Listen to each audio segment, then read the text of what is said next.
It's the Orioles on Masson. We're in the Motor City of Detroit, Comerica Park, where today the Orioles and Tigers play the middle game in this three-game series. And hi, everyone. I'm Jim Hunter. Welcome to Detroit, where it's another cold day, mid-30s temperatures. But the Orioles, in spite of the weather, are hoping the bats will heat up. It has been a season-long struggle at the plate for the Orioles. Team slumps, well, they're difficult to describe and difficult to understand, but the Orioles have proven hitters in the lineup, and they feel that they are very close to breaking out. At least they hope so. And the numbers show why it's been a struggle on the year for the Orioles so far. They have gone 1-11 in games scoring 3 runs or less, so 12 games on the year scoring 3 runs or less. They've gone 0-8 when they've scored 2 runs or less. You see the team batting average 28th in the major leagues. With runners in scoring position, it's 23rd, and they've now gone 13 games, including last night, striking out 10 or more times in a game. That is most in the major leagues. And Jim Palmer, you know, the team slumps, they come and they go. Very difficult to talk about when you're the hitters, of course, because they're looking to break out at the next moment. But again, with a lineup with many proven hitters, you wouldn't think it would go on this long. Yeah, I think what we've seen is that they do miss the presence of Mark Trumbo. I mean, didn't have as good a year as he had the year before, where he had 47 home runs, but he does add a presence to the lineup. But the good news, I guess, if you're an Oriole player, is that you're getting an opportunity today, even though you're slumping. You know, Chris Davis, we'll just kind of point him out at 15 at-bats, 10 strikeouts. Orioles have lost 4 of those games, so he certainly I thought he wasn't going to play today, but, you know, he is, so he gets an opportunity to turn that around. We saw a lot of good bats last night. Mancini with the second home run, but also a single to right. Adam Jones did it. So I think, again, if you're struggling as a team, you'll look at guys that are hitting well. What are they doing that I need to do? And hopefully that'll be the case tonight. Well, the Orioles dropped the opener last night 4-2. It was a winnable game, but as in any game, Jim, a couple of plays were the difference. Well, again, you know, the 1-run games, the 2-run games, you know, you're trying to, you know, you trailed 2-0 early on, and then right here with 2 outs, Goodrum really makes a great play. Orioles would have probably taken the lead, 2 outs, runners at first and second. Instead, they make the play, and then right here, great at bat by Adam Jones. You tie the ball game up or have a chance to go ahead, and then all of a sudden Manny Machado puts his head down, gets thrown out. It remains 3-2 to, again, you get a base hit, a walk, and then the wild pitch off of Michael Gibbons, so you add another run. And, you know, last night was a pretty typical game. Liriano pitched pretty well. When he got in trouble, the base running helped him out of it. Then you go to the bullpen. Their bullpen was very good, and that extra run made it a little bit easier for him. And, you know, it's a little more difficult for an Orioles, the way they're built as a team, to break out of these team slumps, because they are what they are. They don't bunt. They don't hit and run. They play for the big inning. And, unfortunately, the big inning, that's been lacking on the year. Well, you're right. And I think the one thing, when you see a left-hander, Matthew Boyd's going to pitch for him, they're actually hitting about, I think 44 points higher against left-handed pitching. You know, Gentry can steal some bases. He's in the lineup, again, because of injuries and whatever, plays a very good outfield. So, again, maybe they're going to have to do something that they don't usually do, which manufacture some runs. But at the end of the day, we all know what it's about. Kevin Gausman pitched a good game in his last game against the Toronto Blue Jays. If he gives them a chance to win, which is what Cashner did last night, maybe they will win. So daytime baseball in Detroit. When we come back, we'll check in on Kevin Gausman, who takes the mound today, his 4th start of the year.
Masson is brought to you by Southwest. Low fares with nothing to hide, that's transparency.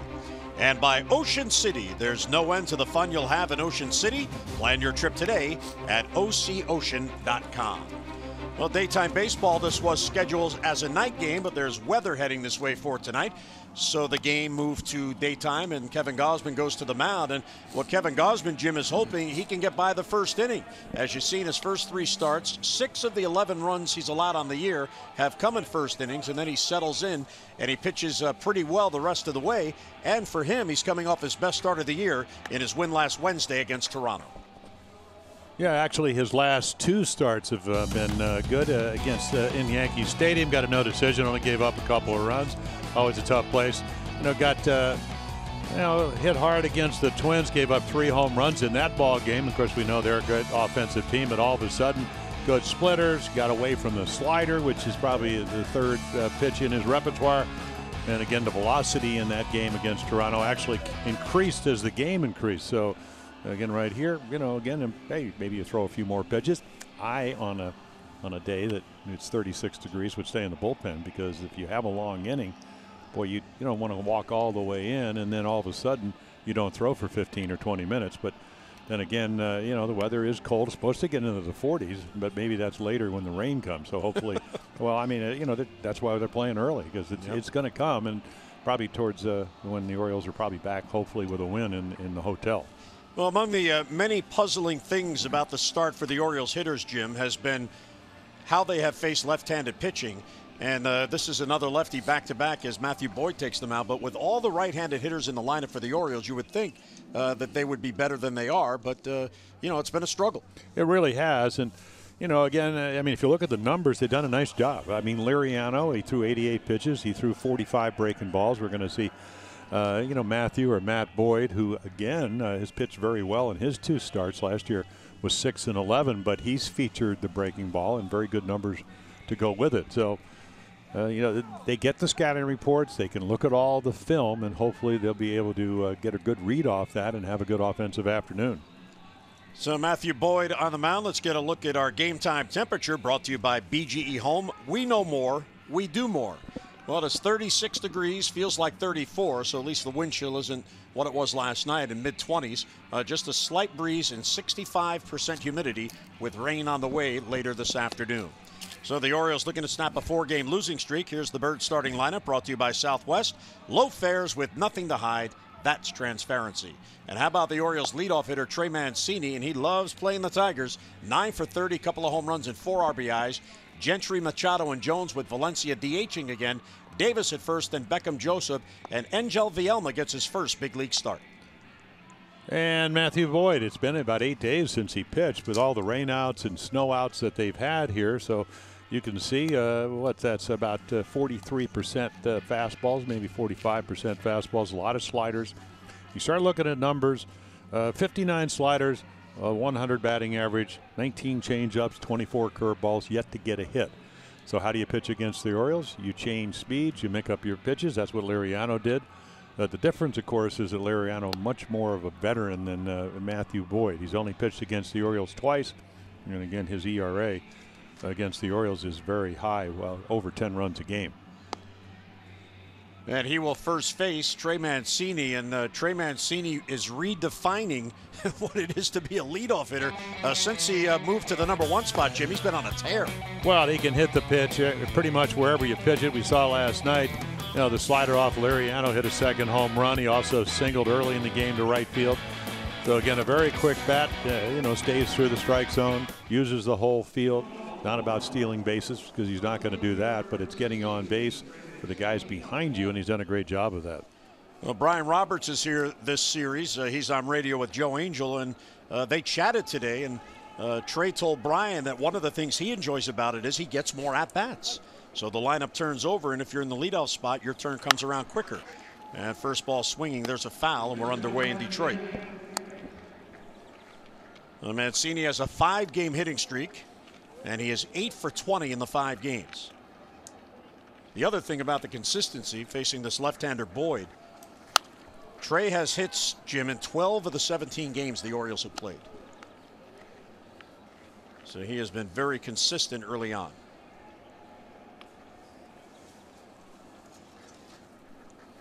Boyd ahead 0-2. And inside with the fastball. Yeah, his average fastball increased last year, but so did the earned run average. And again, the record last year 6-11, 5 2/3 ERA, 5.27. There's the slow curveball. That ball is trouble if it's fair, but it fades back foul. Well, Matthew Boyd, he's out of Mercer Island in the state of Washington, his 4th season. And he was one of the players that the Tigers pried away from the Blue Jays when they traded David Price to Toronto at the trade deadline of 2015. And another player who came in that trade, Daniel Norris, he's in the Tiger bullpen, and he's going to get a start on Friday. So 2 of the 3 from that trade are on the active staff. Yeah, it's a big trade. Obviously, when you trade somebody of the stature and the ability of David Price, you want to get young pitchers in this case. And pops up the breaking ball. There's the second baseman Machado. He calls and he makes the grab, so 1 down. Take a look at their defense. And it's a big field here. Jacoby Jones gets to play left. Leonis Martin, Castellanos, who moved from third to right.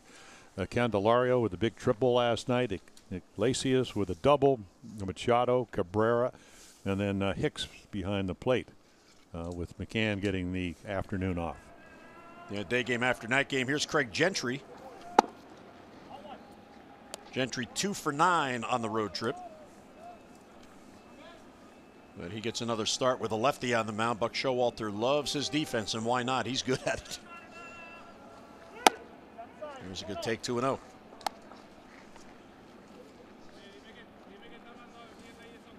And Boyd 13-23 in his career.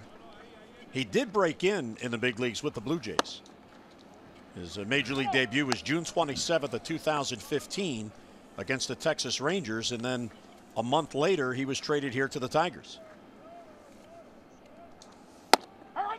Oop, on the outside corner, says David Rackley, so 3-1. Yeah, when you're a young player, and with his ability to pitch, he's going to make it to the big leagues at some point anyway.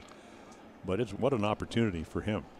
Get a chance to pitch every 5th day as a starter for the Tigers. Shallow right center field. Leonis Martin. He's got it in 2 outs and a couple of pop-ups. Yeah, everybody was kind of talking about the loss in velocity, even in the last month. But of course, he went 1-3. But the ERA last year, very, very good, under 3 runs a game on that 6-11 year. And then this spring, he said, I'm going to focus on making my pitches, hitting the glove, use all my pitches, and with the metrics and the analytics out there, I mean, that's what they do now. So-and-so doesn't hit the curveball. Well, I'll throw it. He has trouble with the slider. I'll throw some of those. 2 down for Manny. And a breaking ball misses low. Well, it is a copycat league as Manny digs in. He's got a 5-game hitting streak going. And whatever method of advanced scouting you use, those trends tend to pop out. And then you look at numbers, and you get those numbers, and you have your advanced scouts. And at the end of the day, I mean, until you get to 2 strikes, you can, as a hitter, pretty much hit on your terms. You can look soft, hard. You can look away, in. Good hitters do that. Line to left field. That hangs up there, and making the catch, Jacoby Jones. And Manny hit it hard, but right to Jones. O's go 3 up, 3 down. We get to the bottom of the 1st. Kevin Gausman to the mound.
glove as he gets to snacking early on.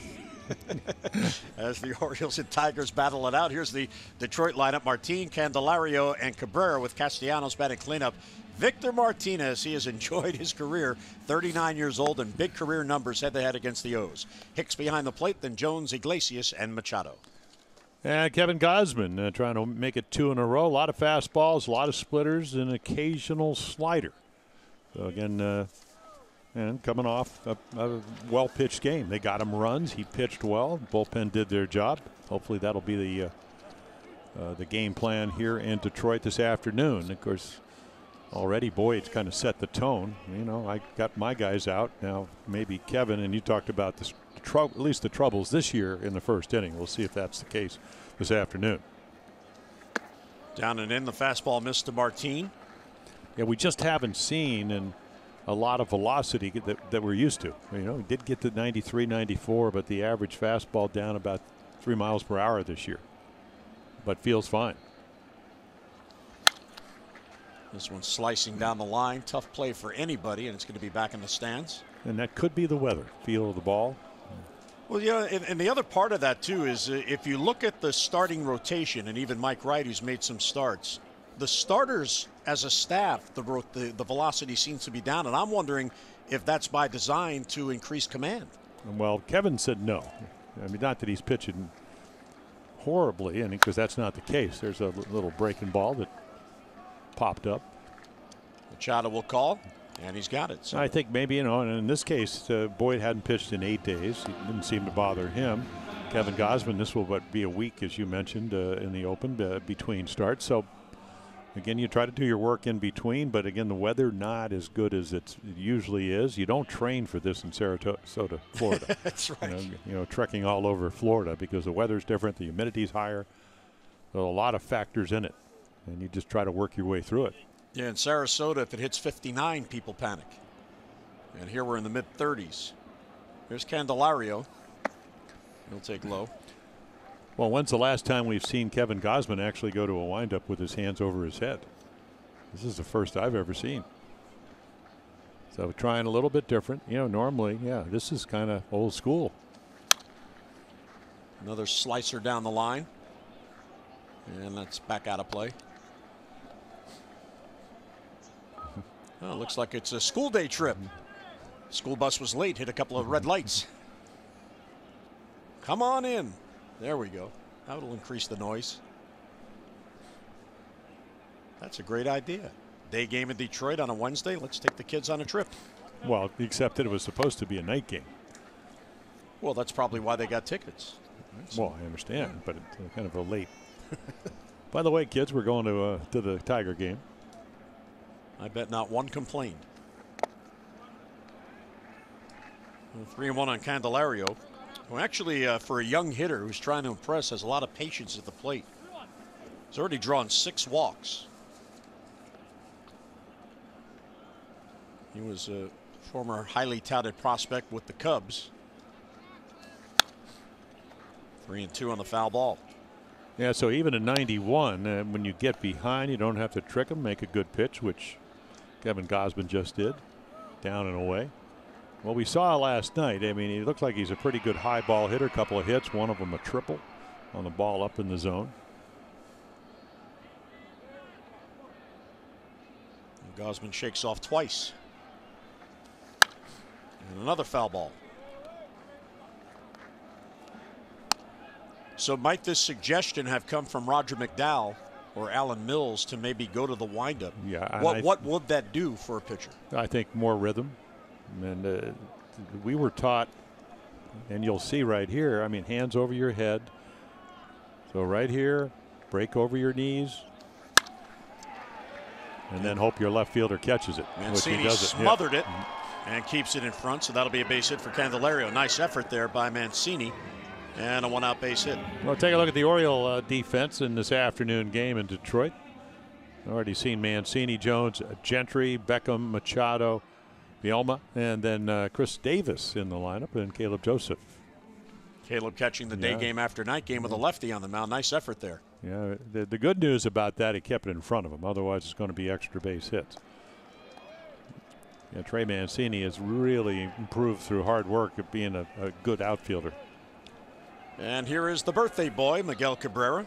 His 35th birthday today. And I hope Kevin Gausman didn't look at Cabrera's lifetime numbers on his birthday. He is a .380 hitter when playing on his birthday. And only 2 for 13 off of Kevin. So he'd love to get a ground ball. That's what Andrew Cashner did last night. First time, curveball. So maybe a little extra velocity, but back behind in the count 2-0. Gausman has faced the Tigers 6 times prior to today, and he's 1-1 head-to-head. Looking to make it back-to-back wins after a win against the Blue Jays last Wednesday night. That ball's trouble down the line. That's going to head for the corner. Mancini was towards the gap. Candelario hustling to third. He'll be held at third. Mancini gets it back in quickly. So there you go. The birthday boy, another base hit on his birthday. His 20th base hit playing on his birthday, and it's second and third and 1 down. Yeah, ideally you could see he's looking fastball, gets it. That's a fastball on the inner half. But because of the count, he can sit on a particular pitch. You can see the double relay.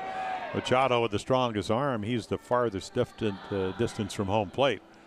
So the double cutoff, they keep the run from scoring. So Gausman immediately to minimize the damage mode. Second and third and 1 down. Here's Nicholas Castellanos, the right fielder. He's off to a pretty good start at .291. It's been a strange homestand for the Tigers. They played the Yankees in the first game on Friday night, then got rained out Saturday. That game was to be played on Sunday as part of a day-night doubleheader. Both those games were postponed. Then Monday was a day off, so they finally got back at it last night. And they won. Orioles have the infield midway. That's a good-looking breaking ball there, 1-1. Yeah, a lot of times it doesn't have to be the low and away slider. It just has to be something other than what he was looking for in a fastball count, and that's exactly what he threw him.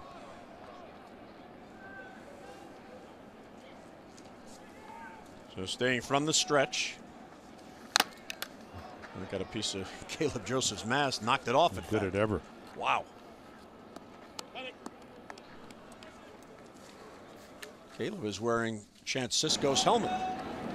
Yeah, so here's a pretty good fastball, a little bit late. Of course, Castellanos a great power the other way. So trying to stay as long as he can. Can't quite get to this fastball at 93. Pretty much center cut right off the mask. Well, now you're in the strikeout mode. That's where the split-fingered fastball comes into play. Fouled off the other way. Of course, he doesn't throw it, and he has to hit everything. Well, the infield's in the splitter. It's a good strikeout pitch. It's a ground ball pitch. Once again, just trying to throw it up and in and maybe strike him out, and now you maybe go to your secondary pitches. Well, Gausman has been picking up the Ks on the year. He's averaging 1 per inning and 9 per start. That's a real good pitch, and he popped him up. Caleb hoping for a play near the dugout, and he's got it. Nicely done. That is a huge out for Kevin Gausman at 2 men down. In fact, it was one of the better breaking balls he's thrown all year long. Of course, you're Nicholas Castellanos, and it's a tough play. Trying to pick it up, not a great idea, and then Vielma covers the plate. See, there's number 15 on the helmet. That's Chance Sisco's helmet. Well, you want to change your luck. Is that all it takes? Well, should have thought of this last week. So he's got on his own chest protector, and he's got Chance Sisco's helmet. Well, actually, as we know, it's not all it takes, but it's hopefully a step in the right direction. I was trying to further your ankle. Yes, I understand. Well, the angle right now is Victor Martinez got 3 hits last night, and one of them a 2-run home run, hit it with the wind, left center field. Had a great night.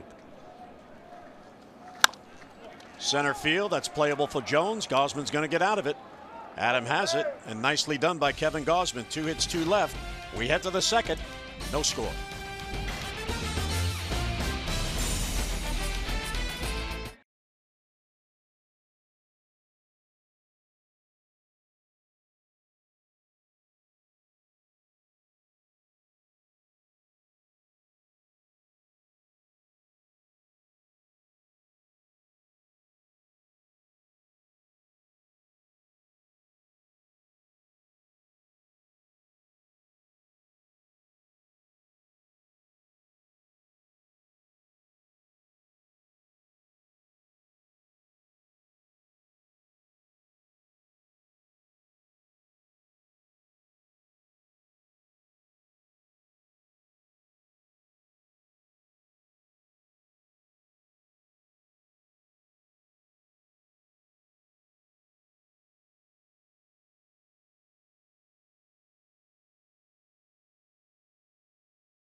of the day. And there's Steve Molesky of MASNsports.com and the press box hard at work.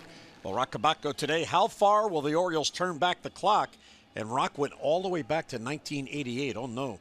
Not that year. That was an 0-21 start. And Steve, a familiar story. The O's bats remained dormant in the series opener last night. So read all about it, MASNsports.com, and there's a discussion on the bench.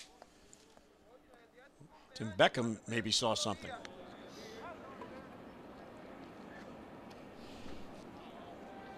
That might have been the pop-up and covering home plate. He did get there, but so did Vielma from second base. So obviously you're but he made some great pitches to get out of that inning. Talking about Kevin Gausman. Adam Jones showing bunt to get Candelario moving. Candelario still not convinced. He backs up. That is one thing Adam does work on, his bunting. He doesn't utilize it all that often, but he's pretty good at it, and he works at it. Well, we've seen him do it with not with two, with 2 outs, but not with 2 strikes. So you want to do it early in the count, bring the infielder in. And there's a changeup. So fastball and curveball and then changeup. And this is kind of the scouting report on Matthew Boyd. Kind of changed his stripes, so to speak, as a Tiger. Maybe a more finesse type of pitcher as you get into your 3rd year as a starter. And then nobody wants to be 6-11 with an ERA of about 5.5 runs a game. Here's Danny Valencia DHing again. And there's a strike. And once you establish, you'll throw all the soft stuff. I mean, you get away with that fastball, 89 inside middle, to a good fastball hitter. Danny, among the many hitters looking to break out, his past 3 games, he's gone 0 for 8 with 4 strikeouts.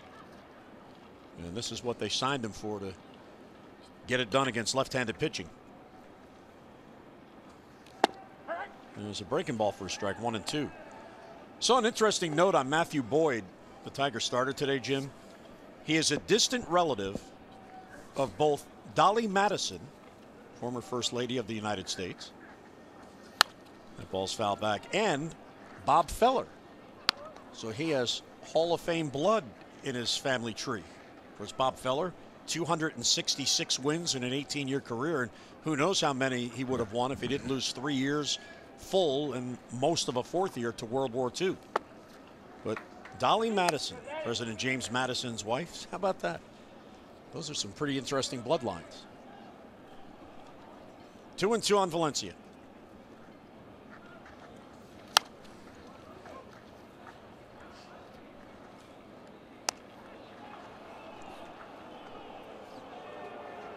Orioles in this 4-game losing streak have been outscored 24-9.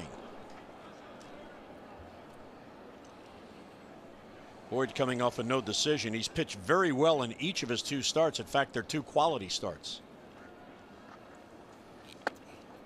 No one bends around the plate, but yeah, he lost 1-0 in Kansas City, a 2nd inning run, and then a no decision against the Cleveland Indians.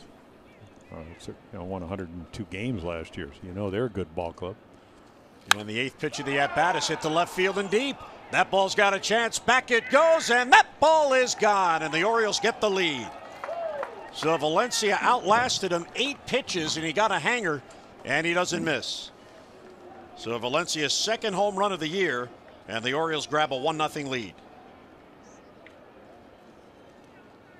Yeah, hit one off of Jordan Montgomery, the left-hander for the Yankees up at Yankee Stadium. So he gets them on the board. They trailed 2-0 yesterday. Last night, tonight, a little different story.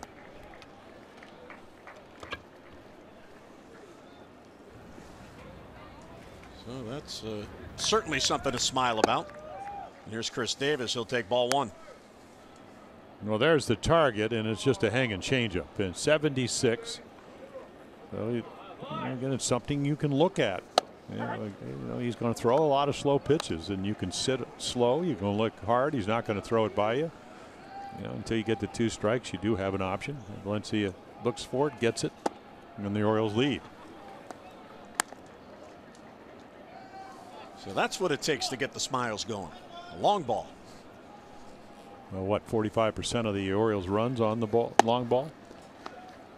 And it also takes Matthew Boyd and says there's a little wake-up call. This is what this club does. Hits home runs.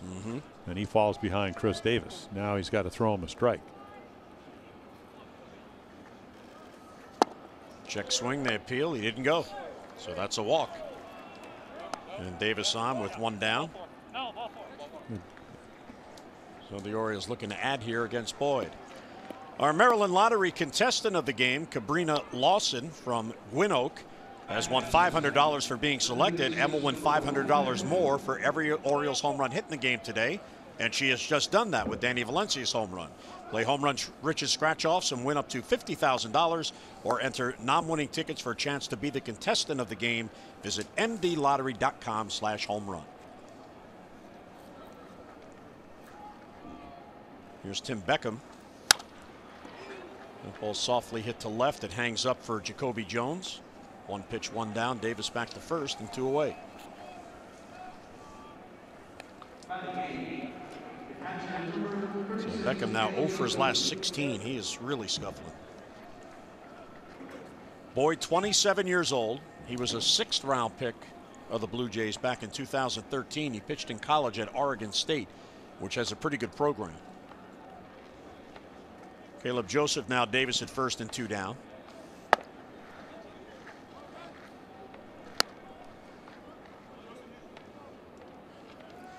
Caleb is 0 for his last 9 and in a 1 for 22 drought.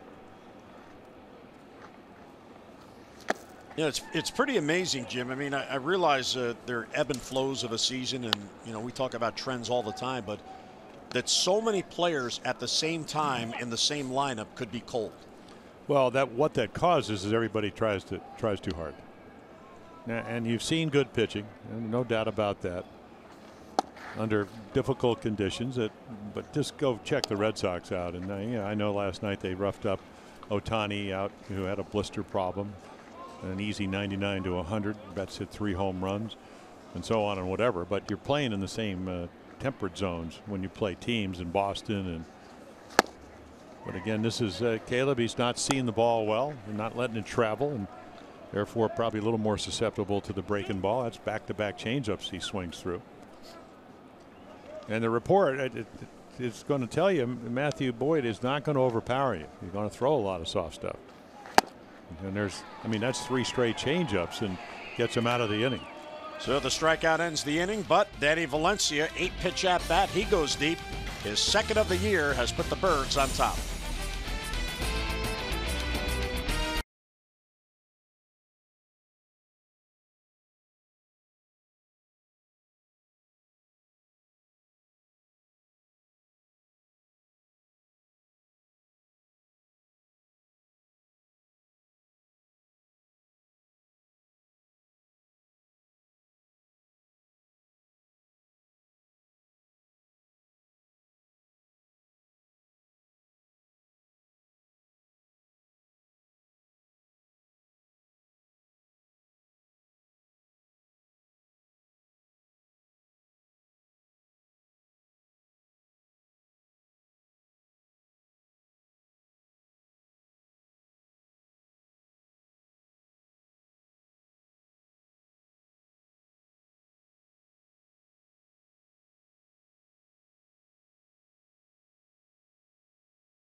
This from the New York Post. Stanton might have a Yankee Stadium problem. How about that, Cakes? Hitless in his last 2 games. Oh, God forbid.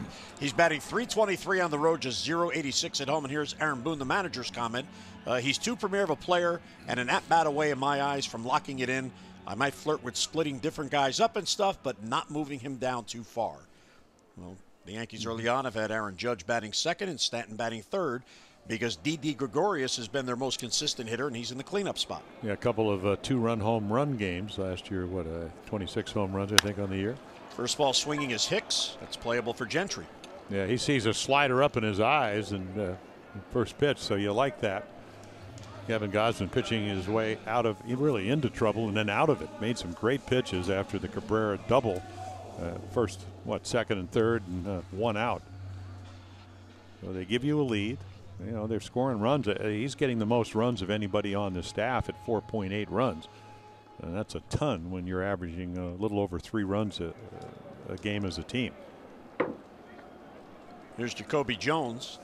Yeah, and to put that in perspective, and the run support, it's only average while the starter's on the mound. The Orioles have scored 8 runs total in his 3 starts while he's in the game. But that's in 15 innings, so that's a plethora of support. Well, he's gotten better each start. 4, 5, 6 the last innings pitched. First game against the Twins, they hit the 3 home runs. Dozier, who hits home runs off everybody, Sano, and Eduardo Escobar. Jacoby Jones takes low. Jones getting a start in left field today. There's Roger McDowell alongside the Big E, Brian Ebel.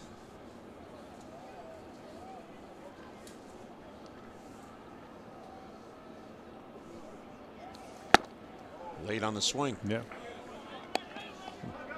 Well, he had a great spring. As we look at our Nissan pitch track, I mean, you're trying to get a strike 2-1. He swings at a ball, but Kevin Gausman with a new windup had a great spring at 354. He's been struggling, not getting a lot of successive at bats. Towards the middle, there's Manny, knocks it down and won't have a play. That ball bounced up on him. Well, there's only one play when Jones can run. So you got to know that if you're a middle infielder or anybody, outfielders, you know, if singles could turn into doubles. So if you take a step back and kind of circuitously go for it, it's going to be a base hit. So he's going to play the short hop. Good pitch, bad result. There's the short hop. So either you catch it or you don't. It ought to be a base hit because there's going to be a tough play anyway, and I think they do give him a hit. So that'll be an infield hit for Jacoby Jones. So Gausman back to the stretch as Jose Iglesias will bat.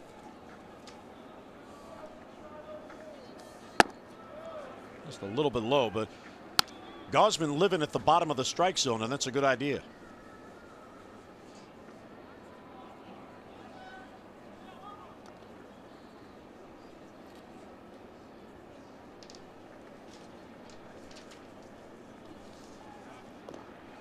Ooh, Jones slipped. No.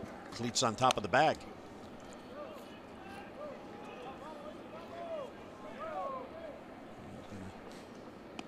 Try to get the kinks out there. That is dangerous when the entire cleat goes on top of the base. It just slips. Another weak swing there, and it's popped out of play. Yeah, a little slider, and it's a good one. I mean, that's how he was able to get out of the last inning. I mean, great slider down and away to Castellanos and got the pop up, and then a good split to Victor Martinez for the 3rd out.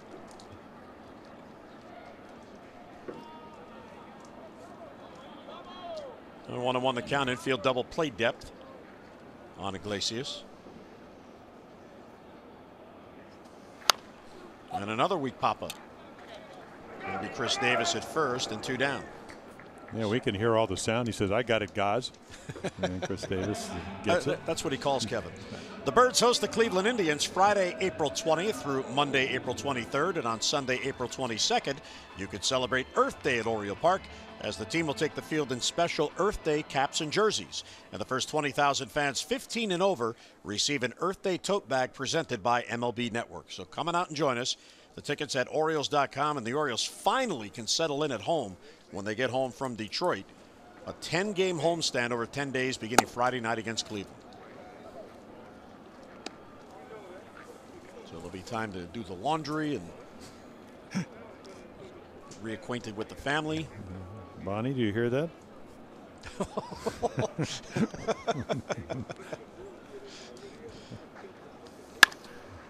And a base hit past the dive of Machado. Nice effort there by Manny, but there's a 2-out single, so first and second for Detroit. Yeah, Machado had a couple of nice swings last night. Gets a good pitch to hit and just doesn't miss it. 92-mile-per-hour fastball, pretty much in the middle of the plate.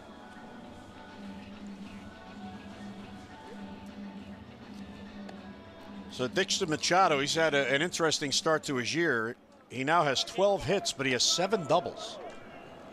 So he a little bit allergic to singles, but he gets one there. That turns the lineup over. Tying run at second. And go ahead run at first with 2 down for Martin.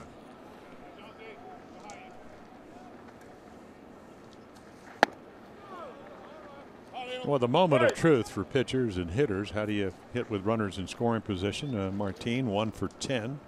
Kevin Gausman, of course, they were 0 for 2 in the first inning. He came in average of 375, which is very high for him. 6 out of 16, so it's now 6 out of 18. And he wants to get that number even lower here. And there's a good splitter. Split changeup. Split your hands, ball comes out. You don't really see the spin, but the good splitters go straight down. So if you either hit them, and if you do, you usually hit the top of the ball, ground ball. Ball and a strike on Martin out of Cuba. There's another one. And again, if he's going to swing at him, you're going to throw him. And you know, this is one of the strengths of Caleb Joseph, in my opinion, Jim. He recognizes swings.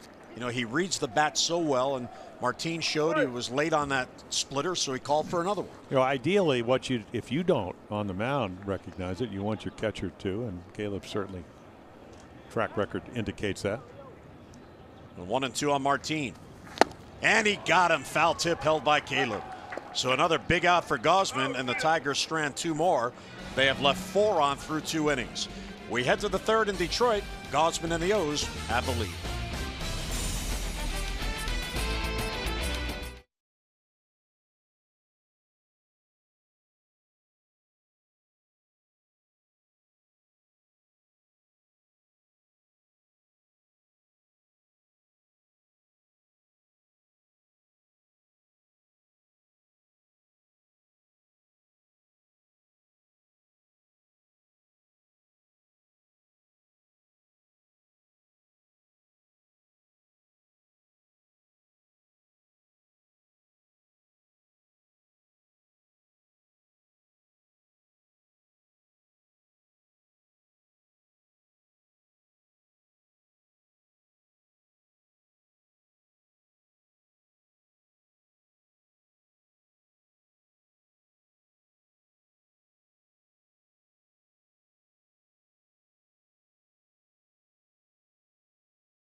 No better time to act than today. PNC make today the day. Well, Josh Edgin, who had a fabulous spring, has continued that at AAA Norfolk. Well, he knows how to pitch, and you can see the numbers, 177 major league games.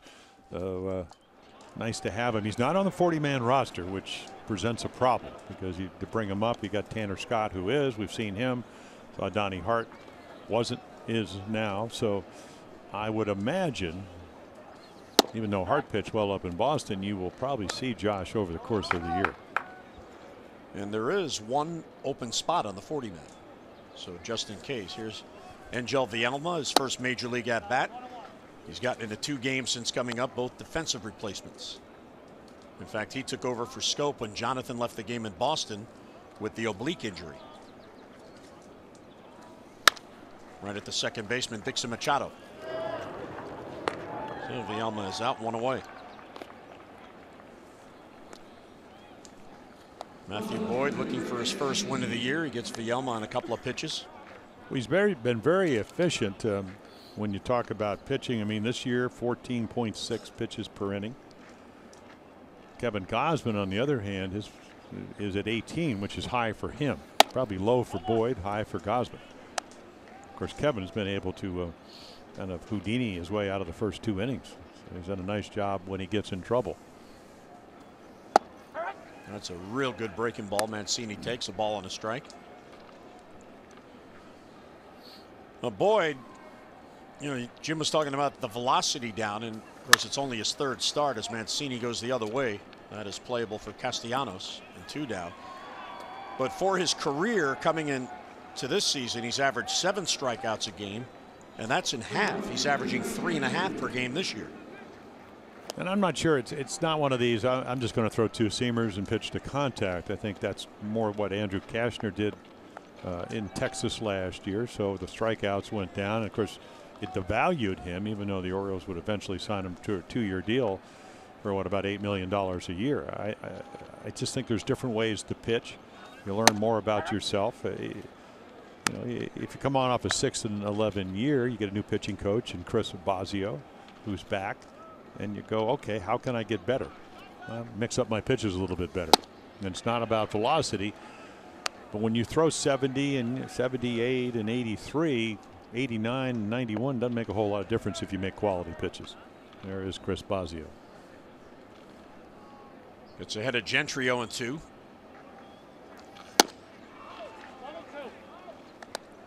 So the adding of subtracting. You know, a lot of good pitchers were pretty good at math and the ability to do that.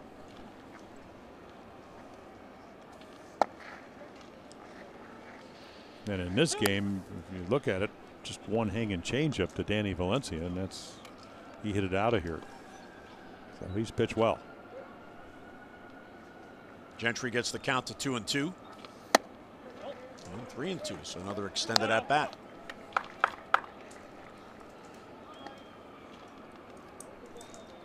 Only 27 strikes, 21 balls. Not the ratio you want. And there's a walk, and great at bat there. He was 0-2 and he works a walk. So the second walk and a base runner. For every Orioles walk, Care First Blue Cross Blue Shield contributes $50 to support the Leukemia and Lymphoma Society Light the Night Walk. The O's have drawn 60 walks for a total of $3,000. Care First encourages each of us to take that first step towards a healthier and a more active lifestyle. What a great cause. Just think if they were paying $50 for every strikeout. Manny swings through a breaking ball. Well, a good cause. It's for a great cause. There's silence on the other over on my left. But you didn't want to walk Gentry to get Manny. He had a rocket right to the left fielder the first time, so chases a ball a little bit out of the zone, but probably looking for it. So Machado quickly down in the count 0-2. When I was coming out to the park today, I see Manny in workout shorts. He's coming from the gym, and I said, "You do know it's a day game, don't you?" It's like 5 of 10. They got here in plenty of time. And he got him on a foul tip. Fastball upstairs, 2-out walk, a man left, mid-third in Detroit. 1-0 O's.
Baseball on Masson is brought to you by the hotels at BWI.com. Minutes from BWI Marshall, Amtrak, and Interstate 95.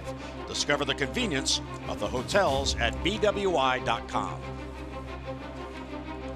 There are the ferocious tigers outside Comerica Park. Fabulous artwork here, especially with the sculptures of the Hall of Famers in deep left center field. Kevin Gausman allowed 2 base runners in each of the first 2 innings and got out of trouble. So stranding 4. Here's Jeimer Candelario.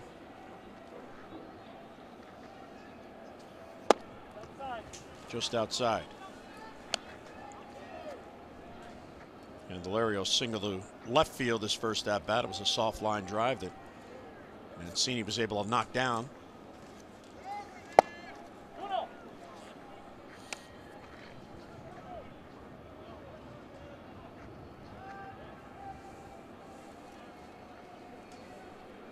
Gausman has 35 big league wins, 20 at home, 15 on the road, and that ball is crushed and we are tied.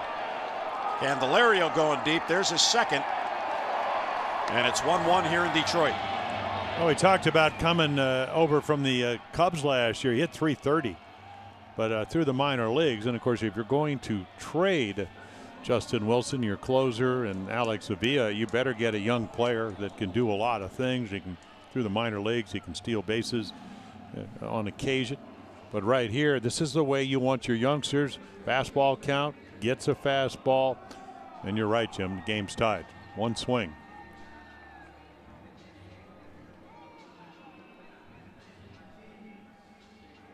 So Gausman allows his 5th home run. Yeah, you look at some of the players, whether it's Justin Verlander at the trade deadline, then Justin Upton went to the Angels, Kinsler this spring. Then we talked about the price, 11 young players for those 4 players.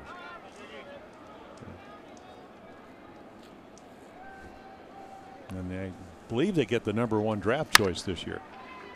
There's Vielma in the shift. And Cabrera retired and 1 away.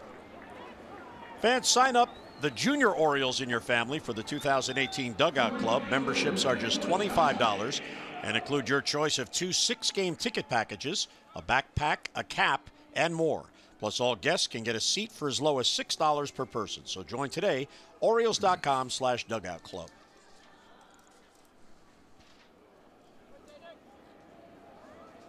Nicholas Castellanos with 1 out. It's a fastball by him, 0-1. Castellanos, a first-round pick back in 2010. He was the 44th selection in that round. He was a compensation pick. The Tigers lost free agent Brandon Lyon. Into the shift, there's Manny. This time he gets a good hop. Low throw, Davis has it, 2 men down.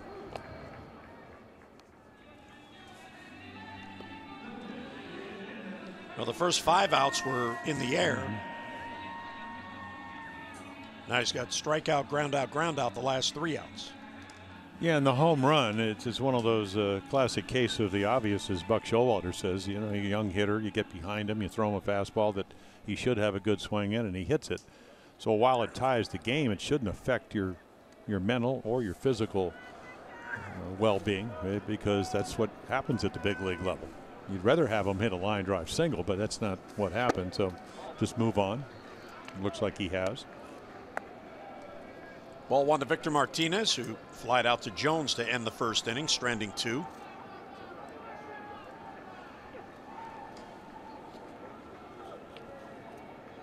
Tigers 0 for 3 early on with runners in scoring position. Victor Martinez hit the 2-run home run off Cashner last night, and that was big in the outcome of the game.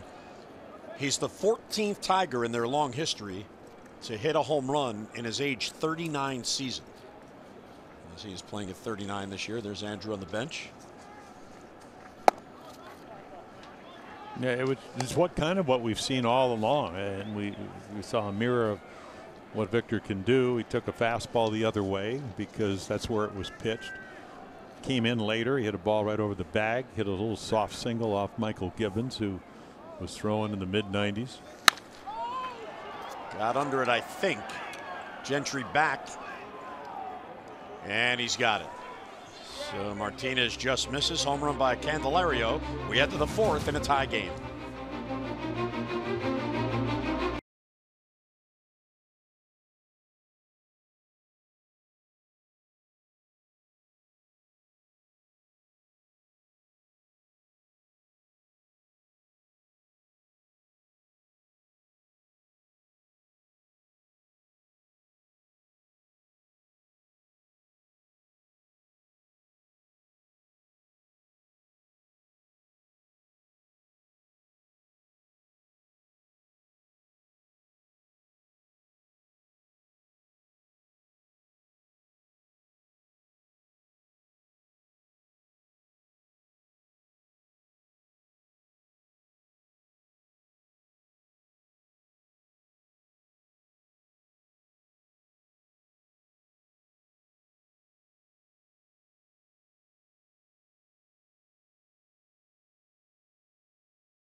Headlines: Blue Jays continue red-hot month with a sweep of the Royals. That's in the Toronto Sun today.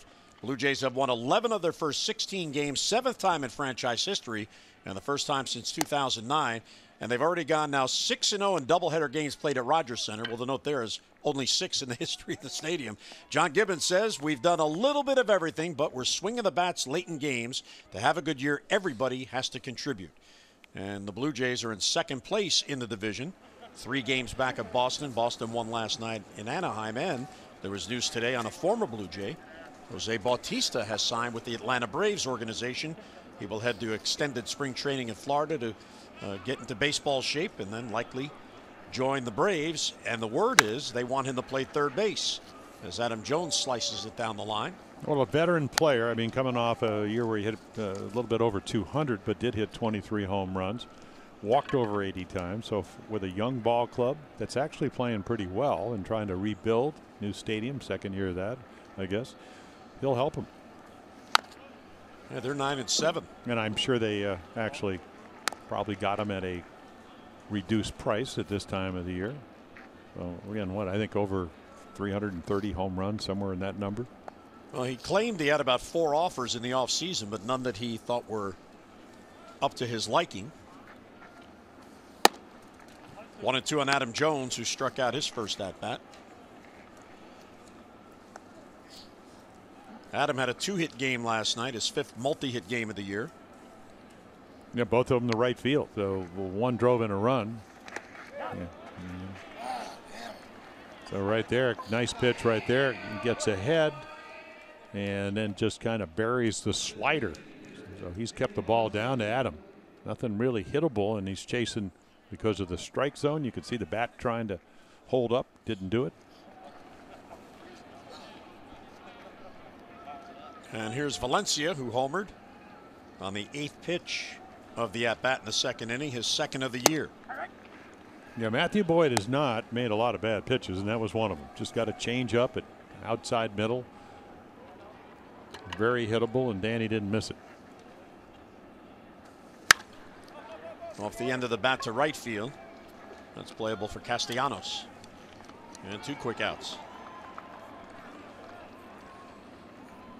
So he's doing a good job mixing up the fastball with the breaking ball and the changeup. Well, the Orioles only have 1 hit, and that's the home run. So here's Chris Davis coming up. He drew a walk his first at bat. And one thing about Matthew Boyd jumped out at me when you look at his splits. In his first 2 starts, left-handed batters went 1 for 16 against him. The only base hit by John Jay, it was a single, Jay of the Kansas City Royals. You know, that was somebody that the Orioles looked at. You know, high on base percentage, veteran player. Played last year, hit close to 300.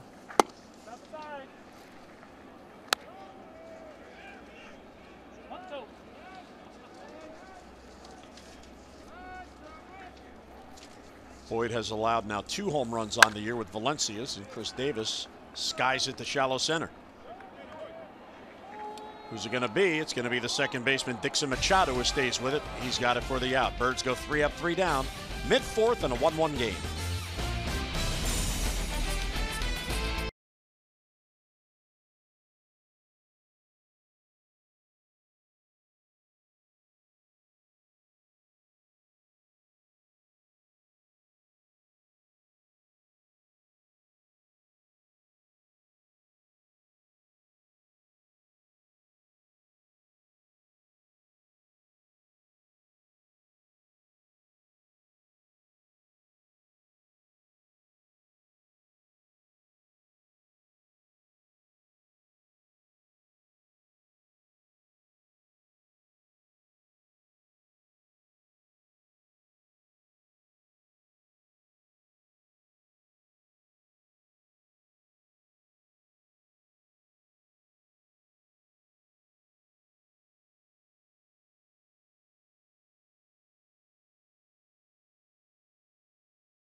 By the all-wheel drive RAV4 Toyota.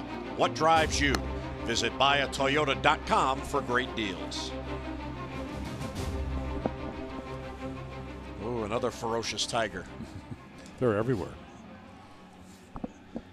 It is the summer home of the Tigers, Lakeland in Florida. Well, I saw up on the Diamond Vision, this is the 50th anniversary of the 68 World Champ. So they're playing the Cardinals, I think, the 6th, 7th, and 8th of the month of September. So they're having a big celebration. Here's John Hicks. That was as they should. Nice of Al Kaline to stop by the booth to say hi earlier. Always great to see the Hall of Famer, the Baltimore native, Southern High School. Actually going, he will be with his wife Louise in Baltimore when the Tigers are there the week after next. What? Yeah, it's next weekend. Yeah. Final 3 of the 10-game homestand.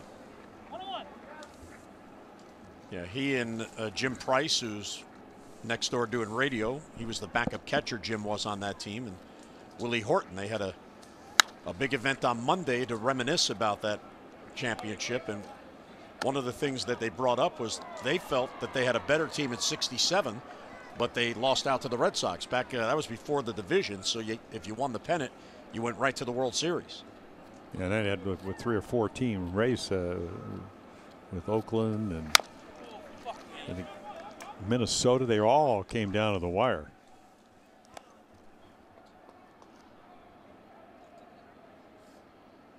You know, the Tigers that year won 103 games and finished well ahead in the division. 67, they won 91 games and finished in 2nd place. And there's another strikeout for Gausman. Yeah, really good pitch. You know, Hicks had a couple of pitches to hit early on, and then this is what got him out of trouble in the first. Really good slider. So different windup, hands over the heads, slider good. Only the fastball down the middle to Candelario for the run.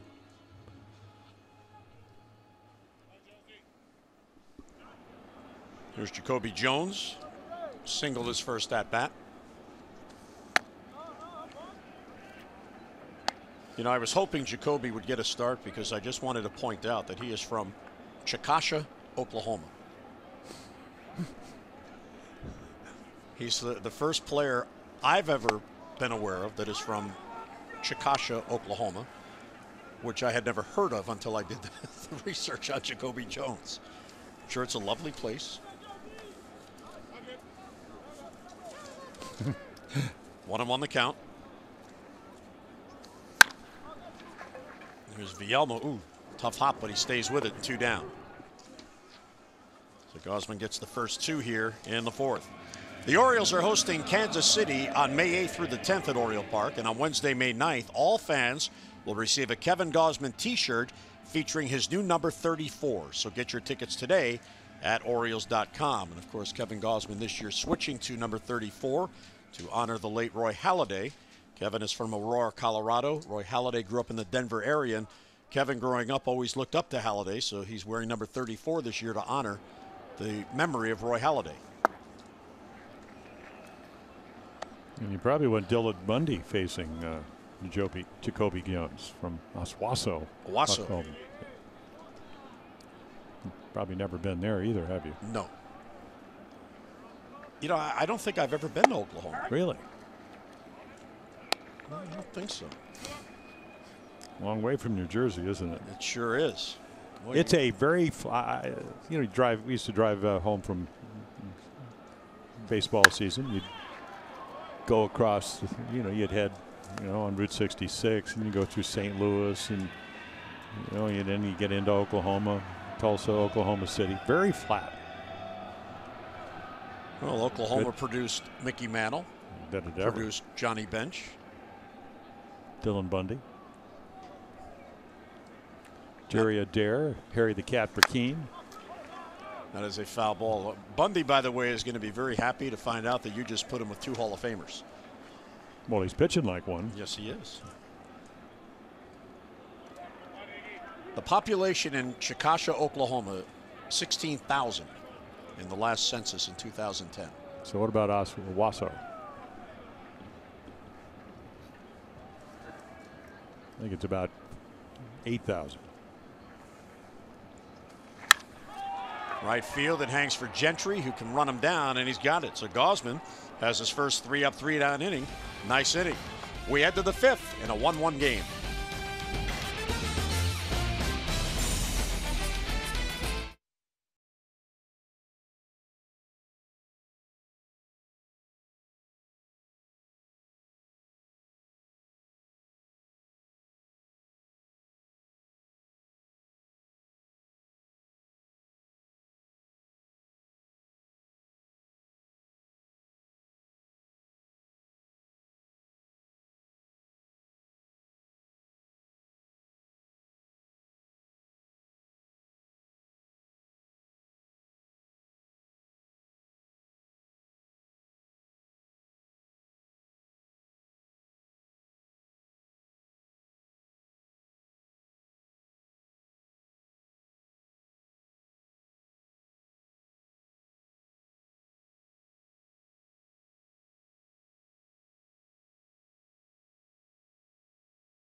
Well, last night Jim Palmer wanted to go on the Ferris wheel. Today it's the merry-go-round, and I don't know, Jim. There's some vicious tigers there as well.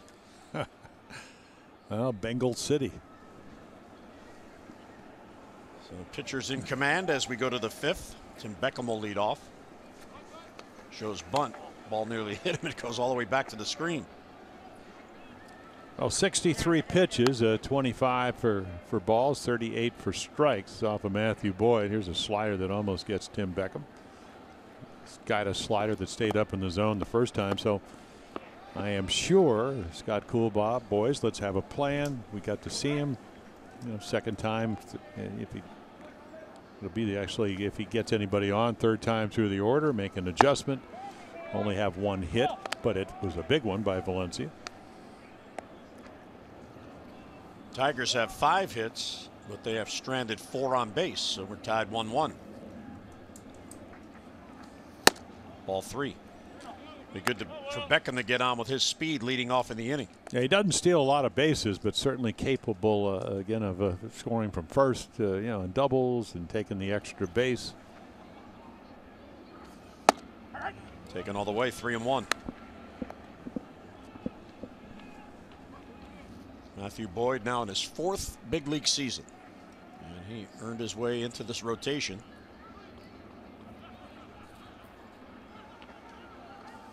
And there's a leadoff walk. His second walk of the game, and the Orioles get the go-ahead run on, leading off here in the 5th. Orioles fans, when the O's score 5 runs or more, you get 50% off regular menu price online orders at papajohns.com with the promo code Orioles5. Better ingredients, better pizza, Papa John's. Caleb Joseph struck out his first at-bat. A huge hole into right field. So what are you going to try to hit? Swung. He may have been looking for breaking balls the first time, but they were all out of the zone, and he chased. So make him throw a strike, and maybe you can create a first and third. Ball 1 inside. Well, that's what 5 out of the last 6 pitches here in the 5th for balls, and that's all it takes in a 1-run ball game. A bad inning. That's the great thing about Gausman only giving up 1 for the first 4. Put pressure on him. Make sure he has to throw strikes. Try to make an adjustment from at bat to at bat.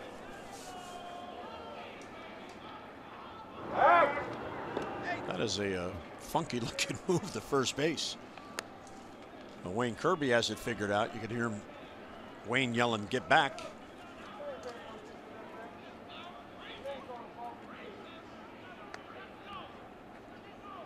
Well, if the leg, and if it goes behind the pitching rubber, you have to come home. If you bring it straight up, and there's another ball, John Hicks is going to have a little conference. So he's lost his command here in the 5th. And while this is going on, nobody's up in the bullpen, but you see guys kind of getting loose. Yeah, first 2 starts, Jim, 88 pitches and 102. So I'm not sure if it was as cold. Temperature still in the high 30s. What wind seems to be kind of blowing towards left. Now 2-0 on Joseph. There's a breaking ball for a strike. Caleb today facing Boyd for the first time.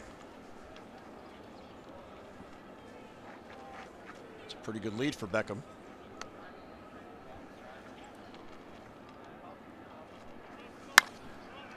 Shallow center. Martin is there. And he's got it for the out. And 1 down. Well, we've been talking about the cold start at the plate, and we look back over the last 5 years, and here's how the Orioles have started through 17 games. And through 17 games the past 5 years, this 215 BA coming into today the lowest, and that's in large part because of that number on the right, Jim. 189 Ks. Yeah, and we've been trying to explain that the batting average in balls in plays, year in and out, the average is 300. So you're going to strike out, and you could see from those other years they actually did strike out in those years, just not as pronounced as going on here. And I just think it's a slow start, bad weather, everybody trying too hard, good pitching. I mean, it's a combination of all those things. But nothing changes till you change it. And you're kind of watching, and I guess maybe the gold standard in the American League are the Red Sox. They're off to a fabulous start at 14-2 or whatever, and they did a number last night on Ohtani, who was pitching really well. I mean, 99 to 100. They laid off pitches. They used the whole field. They would end up winning 10-1. He'd only pitched 2 innings. But their approach is impeccable. Throw it away, they hit it there. You know, get the guy over. If they make a mistake, of course, you have Mookie Betts, who hit 3 home runs. Luke Bard came in after Ohtani. He gave up 5 runs in the third. Bradley, Holt, and Betts, in a matter of 4 batters, hit 3 home runs. Knocked out by Hicks. Beckham will try to get to second base, and he will. Yeah, that's what we talked about, the speed factor. Great base running. You practice it all spring. You take your lead, your secondary lead, and if the ball's in the dirt, be aggressive. 1-1 game.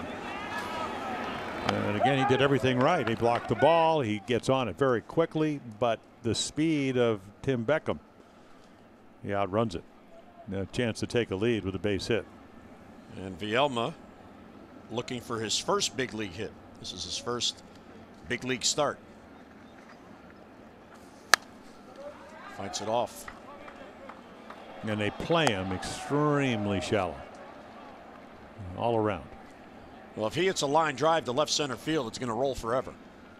And there have been a lot of those pitches off Matthew Boyd's that he's hung up in the zone. Valencia hit the changeup for a home run. If he hangs a breaking ball, you might see that. If he hits it hard enough, it's probably going to be a triple. Yeah, but there was a good breaking ball down and in. You can't do much with that. But he does foul it off, so he lives for another pitch. Boyd has had 2 3-up, 3-down innings in the first and the fourth.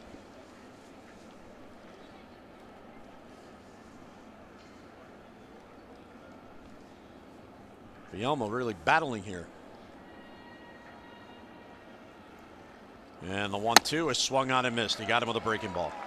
Yeah, it's almost like a backup slider. You know, the one down and in, and this one you think it's going to break and it doesn't. Just kind of spins. And he swings right through it. 5th strikeout. Now 2 down. It's up to Mancini, who's been hot. He's 0 for 2 today. And he brings a 5-game hitting streak into this game. And he's batting at a .362 clip over his last 11 games. And all those since he took over the leadoff spot.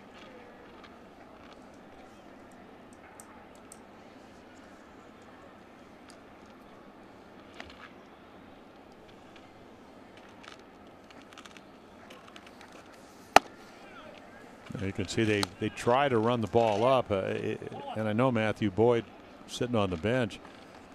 The slider that Liriano threw him was kind of thigh high inside half, hit a home run and got to it very quickly. So you want to stay out of that zone.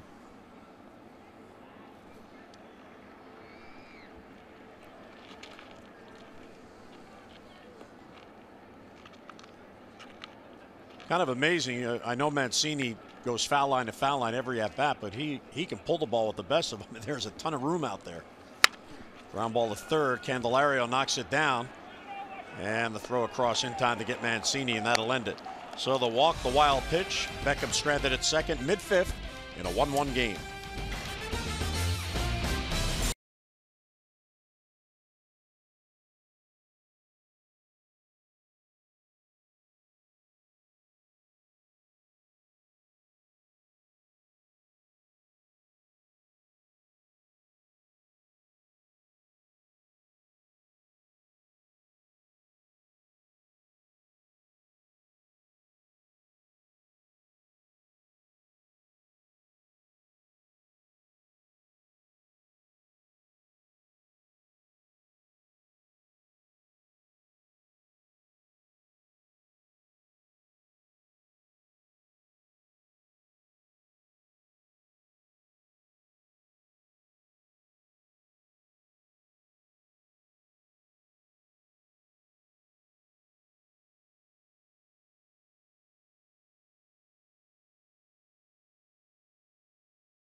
world-class cuisine.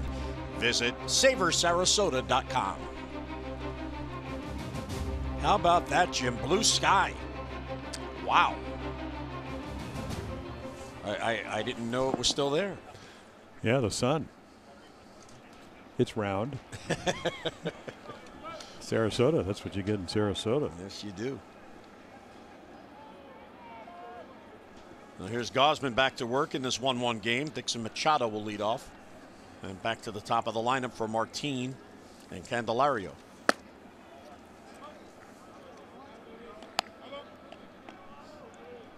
Machado a single his first at bat.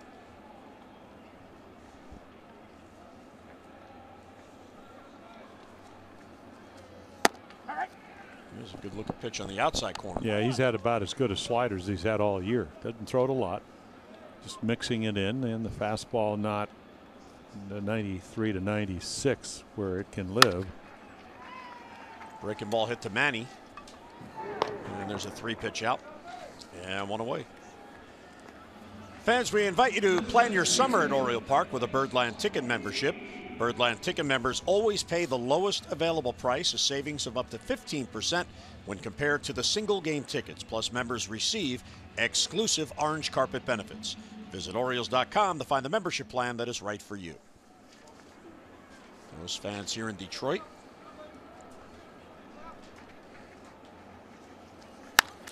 Martin, first ball swinging, fouls it off.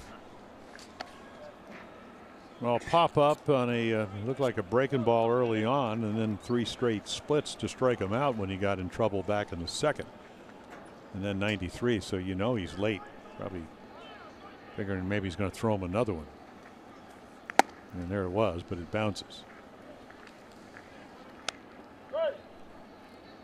David Rackley's had a good day behind the plate, by the way. Yeah, I think the first pitch to Machado was probably the only questionable one that might have gone for a strike, but very consistent. And there's a split, a really good one. You know, 81 versus 93, 94. Good movement, got on top of it. Martin way out in front.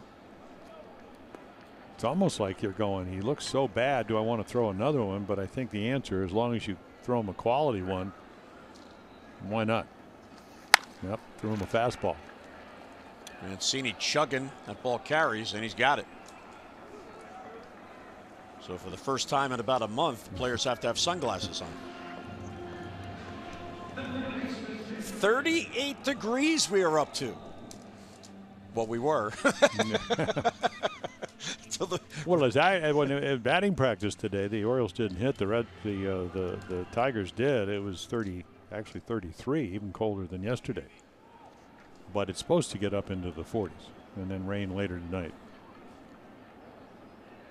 Here's Candelario. He has 2 of the 5 hits, including the game-tying home run in the 3rd. Valencia homered for the O's in the 2nd.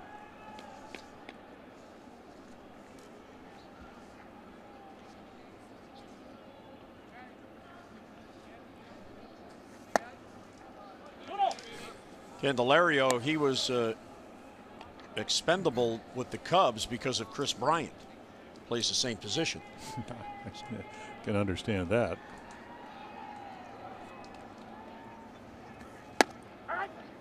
So the Cubs have done a great job over the years. Of course, they had that run of horrible seasons, and then they drafted well.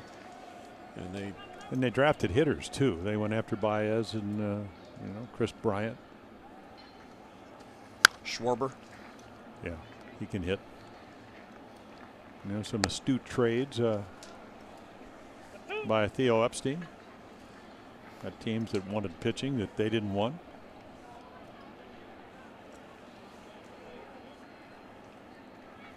So 2-2 on Candelario. And he got him, gets a fastball by him. Perfect location. So 3 up, 3 down go the O's. Our M&T do-ups. Gentry, Machado, and Jones.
Today the Day.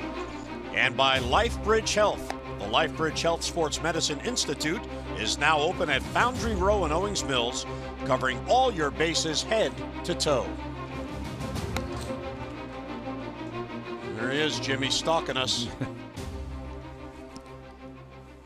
A ferocious tiger. Yeah, he could stay out there. That's fine. So here's Matthew Boyd back to work. Yeah, Craig Gentry's going to lead it off, and then you get the big guys. So I would imagine if he was on the mound, I'm saying watch out for the bunt, trying to get on somehow. Orioles with only one hit, the home run by Danny Valencia. Candelaria even with the bag, so they are aware of the fact that he will put the ball down. And Cabrera in at first in case he wants to push it and try to beat the pitcher to the bag. There's a breaking ball for a strike.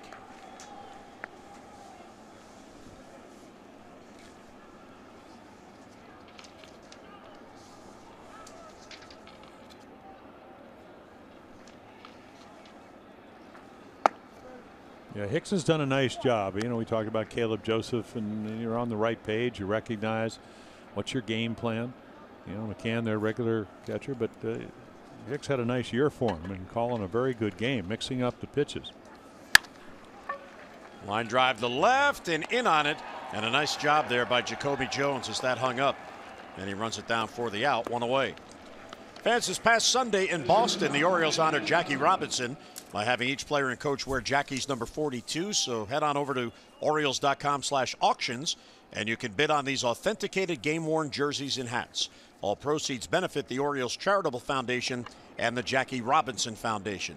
Bidding will close Saturday, April 21st at 10 p.m. So visit Orioles.com/auctions to place your bid. So Gentry bidding for a base hit, but it hung up there for Jones. Well, they hit it well. There's the luck factor. Hanging slider, he was all over it. Easily could have been a base hit. Manny's got a base hit. That's going to head into the corner. So Machado will head to second base as Jones digs it out. And Manny extends his hitting streak to 6 in a row with a one-out double. Yeah, the luxury until you get the 2 strikes, looking for your pitch, looking off speed, looking hard, whatever you want. And he gets a hanging breaking ball. He hit a rocket on a fastball the first time. This is a hanger, and second hit, double into the corner. That was a real good replay. You saw his eyes follow the ball right to the barrel. Well, that's a teaching replay. That's how you do it. Yeah, well, you're trying to hit the back of the ball, kind of like playing golf, except the difference, the golf ball doesn't move. And what is a pitcher trying to do? Trying to get you out on your foot, mess up your timing, get you out in front. So maybe you don't stay behind the ball, don't hit through it. That wasn't a problem on that swing. Adam Jones towards the middle. There's the second baseman Dixon Machado. He'll get Jones for the out. Machado to third, but now 2 men down. Yeah, you almost thought for a moment that before Machado cut the corner a little bit, that ball might hit the second base bag. Looked like Adam looked for a breaking ball, got it, but it was a little bit down in the strike zone. So he chases it. And then you think right there's Machado. Just misses, what, about 18 inches from second base? So Manny at third. He's a wild pitch away from scoring. Well, who do you pitch to right here? You got Valencia, who homered, and you got Chris Davis on the deck. You talked about the numbers. Lefties were 1 for 16 coming in, and I'm not sure I pitched to Danny Valencia. And that's why. 107 miles per hour off the bat, the only run the Orioles have. So you better either be on your terms or pitch around him. It's just a fastball off the outside corner, and I thought the first pitch might have been called a ball, but it was called a strike, so 1-1. One of those things, if Valencia ends up getting a base hit and you kick yourself. Certainly not automatic, but I think I might be pitching to Chris Davis. Left field, that's playable for Jacoby Jones. And he's got it, and the Orioles leave the runner stranded at third. A double the man left mid-6 in a pitcher's duel in Detroit.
More daytime baseball. O's and Tigers wrap up the three-game series. Alex Cobb will be on the mound for the Orioles. His second start for the Birds. He'll take on the veteran Jordan Zimmerman. Our coverage on Masson begins at 12:30 with O's Extra presented by Ford, followed by game coverage at 1 o'clock. We've got all the access you need right here on Masson. And yes, fans, that is not a mirage. That is blue skies over downtown Detroit. And the sun is out. Yeah, pretty soon you're going to go into your Willie Nelson. Blue skies. Yeah, I can just see you.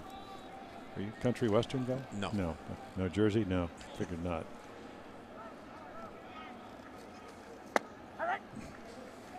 See, when your wife's related to Steve Earle,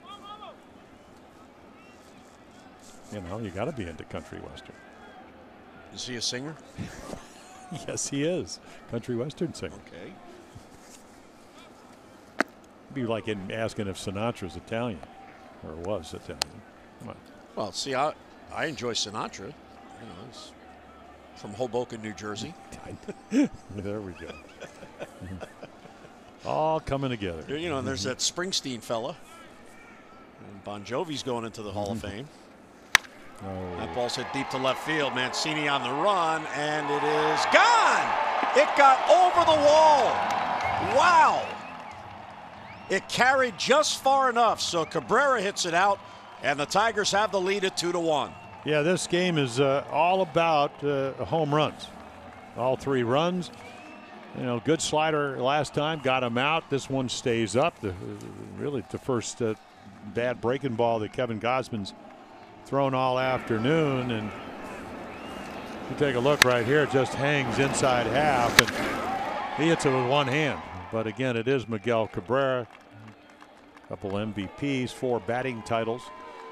So 110 miles per hour. You can see 464 home runs.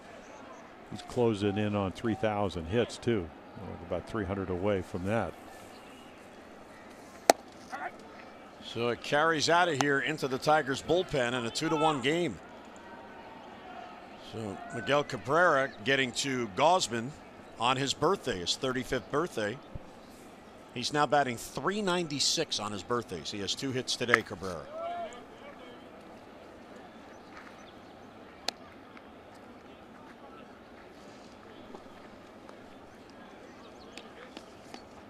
Well, Gausman is doing his job. He's kept the Orioles in the game, but the Orioles have just 2 base hits and the 1 run. Yeah, the velocity went up to 96 on the strikeout of Jeimer Candelaria to get out of the last inning. And I've been there. It's easy to hang a slider, and that's what he did to Cabrera. Wrong guy to do it to, and he didn't miss it. Foul back, 2-2. So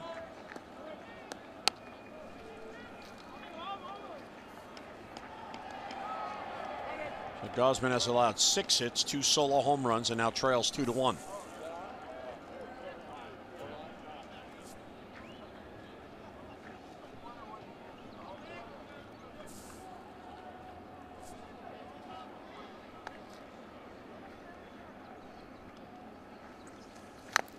Ooh, just got a piece.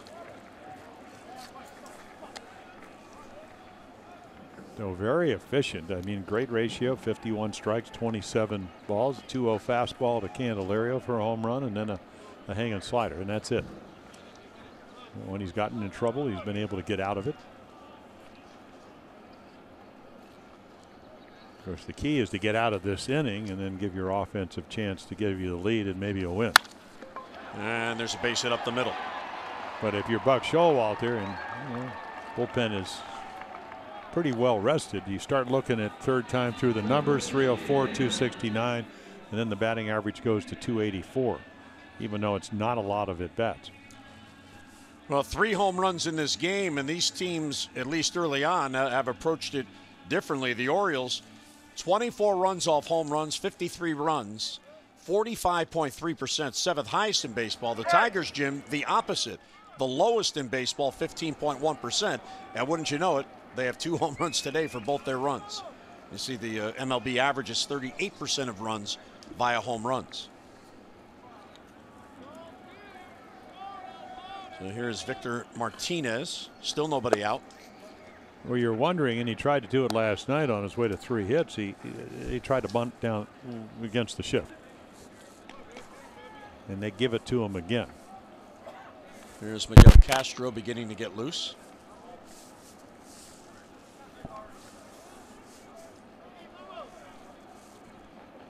And you're right about just missing a home run the last time. Splitter stays down. You know, one of these grinded out games, if you're a starting pitcher, you don't get a lot of run support, no cushion whatsoever. A little bit different than the Blue Jay game where they got him 5 runs, as it turned out, and bullpen would come to the rescue. So no room for error. One of those base types of games.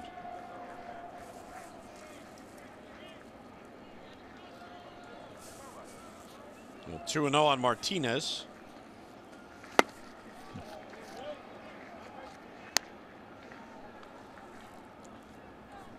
Osmond trying to get through this inning. It's only a 1-run game. Pitch count is very reasonable. He's only at 82.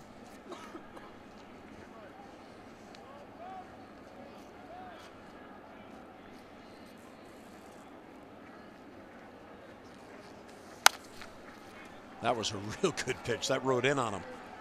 Well, you go 2-0, and then you throw him about as good a splitter as you throw in the afternoon, and then you go up in on his fist. Any ground ball to the right side, unless it's a rocket, is probably going to be a double play ball.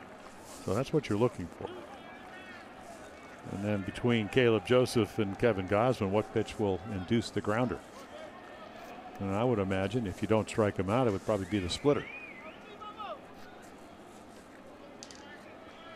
So from 2-0 to 2-2 on Victor Martinez. A little low, ball 3.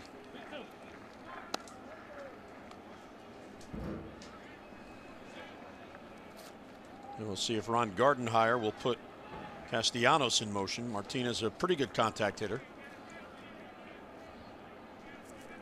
You wouldn't think so, only because it presents the strike him out, throw him out. But if you're the runner at first, this is, if you are running, and he isn't. And there's a double play ball. Beckham to Manny, and Manny easily back to first to complete the double play. That is big, big, big for Kevin Gausman. 2 down. Well, he finally gets to the splitter, missed with a fastball to run it to 3-2, makes a quality pitch, and then it's just a matter of the transfer and the throw, and you got yourself 2 outs. So in the modern game of baseball, there's your 5-6-3 double play. 2 down. Here's John Hicks.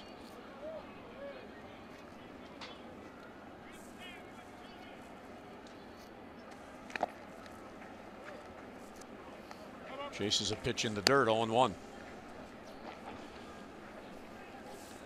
Yeah, Hicks, who split the season last year, the Toledo Mudhens, their AAA affiliate, had a nice year there. Almost the same numbers of minor league and big leagues. It's home runs and foul ball. Yeah. Late call there by Chris Guccione. Yeah, Dave Clark saying I think it was fair. He's pointing at the base. Alex Wilson out of Texas A&M getting loose. Tigers have an 8-man bullpen. The Orioles are now back to 7.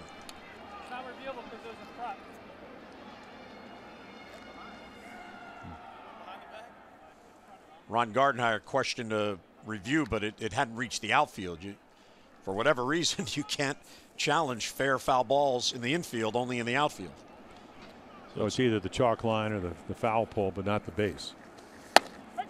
Right down the middle with a fastball, and that strikeout will end the inning. Tigers get the lead on the Cabrera home run, 2-1 Detroit.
Osmond against Boyd. A little different windup. Pitchers duel. All runs on home runs. Valencia for the Orioles. Candelario and Cabrera for the Tigers. Both Boyd and Kevin Gausman through 6, pitching marvelous baseball. All about the home run. The home run here in Detroit. Those are your Geico highlights. 15 minutes could save you 15% or more on car insurance. Visit geico.com to see how much you could save. So the Orioles looking for some offense now. Gausman still the pitcher of record, so get him a lead.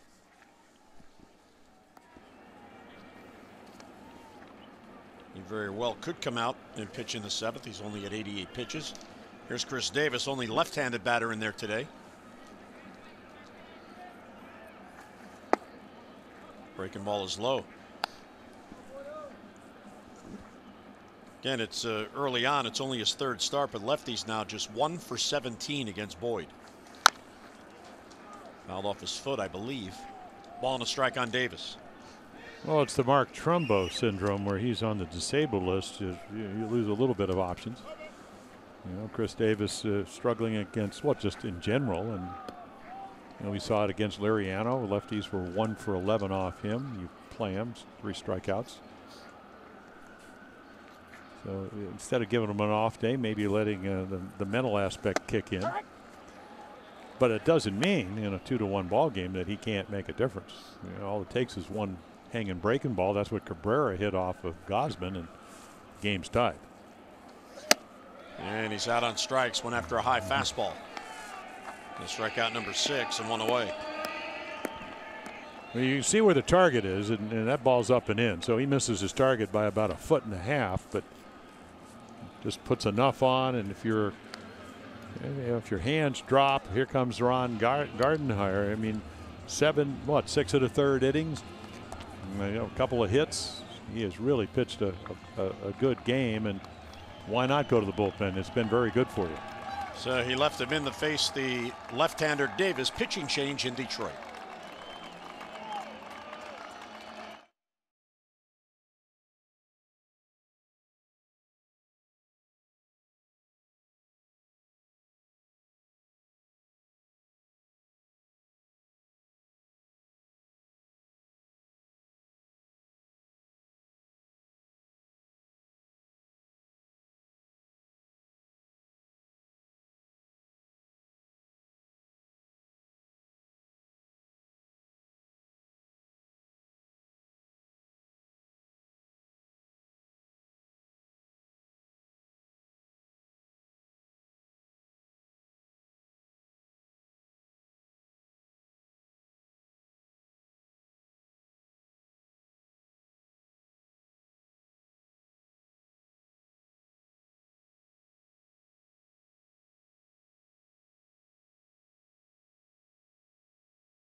Very well. He's going to leave with a 2-1 lead. Only the home run by Valencia for the run. So nice job.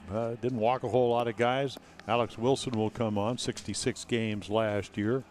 High ERA, and you can see again, guy that tried to make their starting rotation in spring training. He's got 3 pitches and good stuff. He's not a hard thrower, but he can 92. He's got a slider, a little cutter that he throws a lot. Curveball and a changeup, so certainly has starter stuff. Pitched out of the bullpen over the last couple of years. He'll face Tim Beckham with 1 out and nobody on. Beckham has walked. He's also flied out. So Beckham now 0 for his last 16. He is more than due to break out.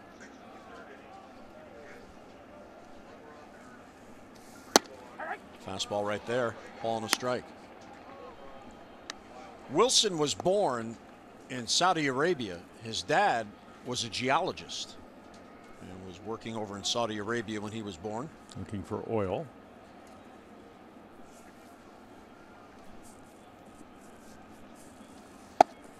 That's a good take, 2-1. Oh, starter coming up through the minor leagues, and started with the Red Sox early on, all the way back in single A Lowell back in 2009. 13 games as a starter, 11, 16, 21. So he knows how to pitch a little bit. You know, since he came to Detroit, 66 games last year, year before, great year, 62 games ERA. There's that little cut fastball, more like a slider. So they know how they want to get Beckham out. Well, he came to the Tigers in the trade that sent Rick Porcello to the Red Sox. Yoenis Cespedes came here as well. It was a 3-for-1 deal for Porcello. And the catcher got a piece of that. Of course, Porcello pitched very well for the Tigers, and then he would go to the Red Sox, have a bad year, then go 22-4. Then last year 11-17, off to a 3-0 start this year. Wow. Yeah, well, you could see a little bit extra, and then Hicks just trying to bring it back into the zone. Tim Beckham didn't chase. The way things are going, though, that's a gutsy pitch to take. Well, the one thing you talked about it, David Rackley behind the plate's been very consistent. And there's another one. So strikes are strikes and balls are balls almost all afternoon. So if you're a hitter or a pitcher, you know what you get. The tying run is on with one down. Get breaking Orioles news as it happens by checking out MASNsports.com. You can visit our site for the latest headlines from Rotko Botko and Steve Molesky. Don't miss an O story, so check out MASNsports.com and do it several times during the day as Rock and Steve continuously updating their blogs.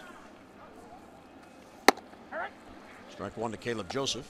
Yeah, I was reading an article about Alex Wilson, and we showed you the ERA. It's higher than it normally is, and he said, well, you know, I started the guy off with a curveball. He was only hitting 215, and he hit a double, and then I threw the next guy a fastball in, and he was only hitting 180 on fastballs in and whatever. So very aware of the analytics or the metrics of what you're trying to do. But the good thing about the Orioles, when you start out 5-12, you need to turn it around at some point. Same with pitchers and hitters. Caleb's been in a slump. One ball, one hanging slider in a line drive into left center where nobody's playing, and right field off the end of the bat. Easy play for Castellanos. And two down. But it doesn't happen. So Villalma will come up against Wilson.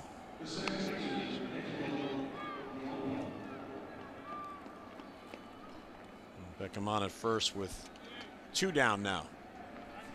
Well, Villalma will bat from the left side for the first time today. He was 0 for 2 against Boyd. Today making his first big league start.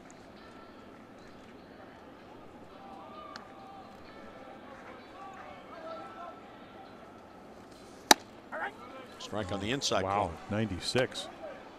So all spring, vying for a rotation spot, more innings than you would normally get as a bullpenner. I'm surprised they're not pinch hitting here. You know, you don't only get a certain amount of times where you know you can maybe match up, and nobody in the bullpen that's left-handed, even though, as you mentioned last night, 3 lefties.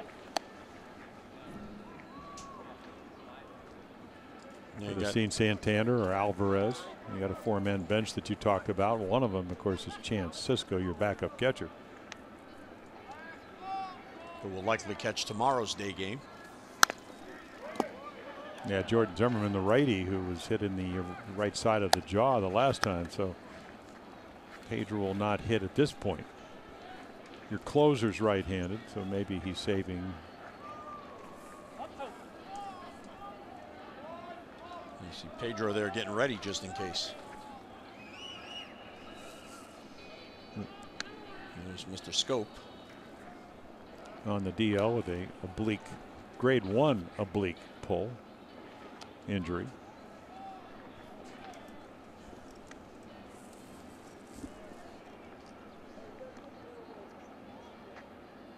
Double barrel action. Verhagen and Stumpf, who got in the game last night, the left-hander. And Villalma down on strikes, and that'll do it. So 1 out walk and 1 left. 7th inning stretch in a 2-1 game.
Well, Gosman back to work as we go to the bottom of the 7th. Here's the lower third of the lineup up.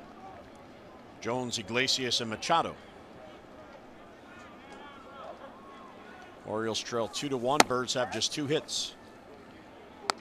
Gosman has pitched a heck of a game. 2 runs on a pair of solo home runs. He has scattered 7 hits, and he has not yet walked a batter. Yeah, the irony is that last year, not Kevin, because he had a great second half last couple of months. You know, it was all about the starting pitching. Now you're starting pitching, you know, with Cashner, and hopefully Cobb will, you know, get more into shape after the Boston game, and your starters, they'll be fine. Buck Showalter, he keeps saying that. And that's not my biggest concern. My biggest concern is figure out how we get some offense. And you got to figure it out. Number one, you want Gosman to. So you get Richard Blyer and Miguel Castro, who threw and got loose earlier in the bullpen for the Orioles. But get through this inning and then worry about your offense. The top of the lineup is up for the O's as we head to the 8th. So keep it as is.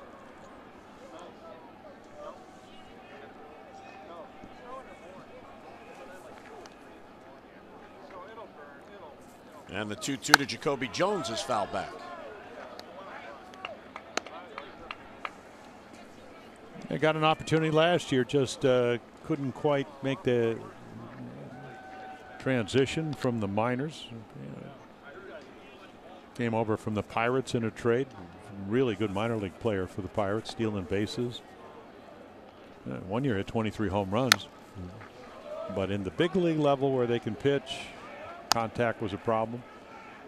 Very good outfielder. Can play center field, can play all over the place.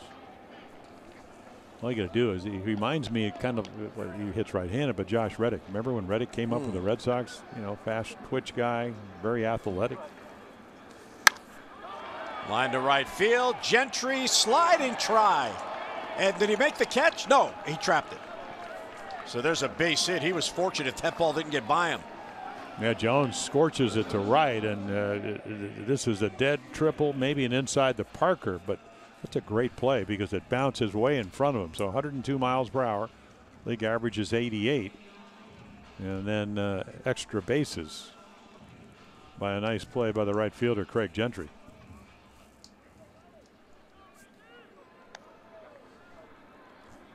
So Jacoby Jones on. for Iglesias. Let's see what Ron Gardner. Are they going to bunt him over, move him over, hit and run? Caleb Joseph smothers the breaking ball.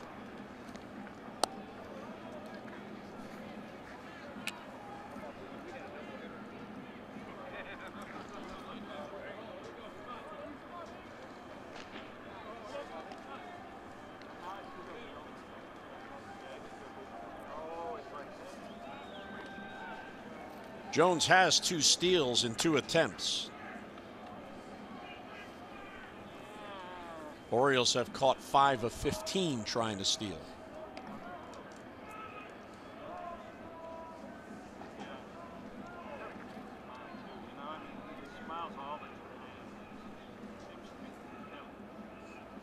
So Gausman keeping him close. Yeah, Kevin Gausman, at least to this point, haven't attempted a steal against him this year. Very quick to the plate. That could be under 1.3 seconds. And how do you do that? You slide step, or you don't have the high leg kick, and he can pounce upon the hitter. You see how quick he is right there. Jones goes. That'll avoid the double play. Manny's got to hurry. Jones going to third, and he's going to reach. Wow. Outstanding base running by Jacoby Jones, who just kept on going. Well, that's what he brings to the table. You know, again, very good speed. Iglesias can run. How many times did we see him when he came up with the Red Sox infield hits? So there is the play, and if they challenge, they'll win. And they are going to challenge. You had another tough play because you got to backhand it. I don't know. I think he's out. I'm not sure there's enough to change it either way. With either nobody out or 1 out, the Jones heads up base run and gets him to third base. Larry Vanover, who made the call as the crew chief, Mark Carlson, joins him.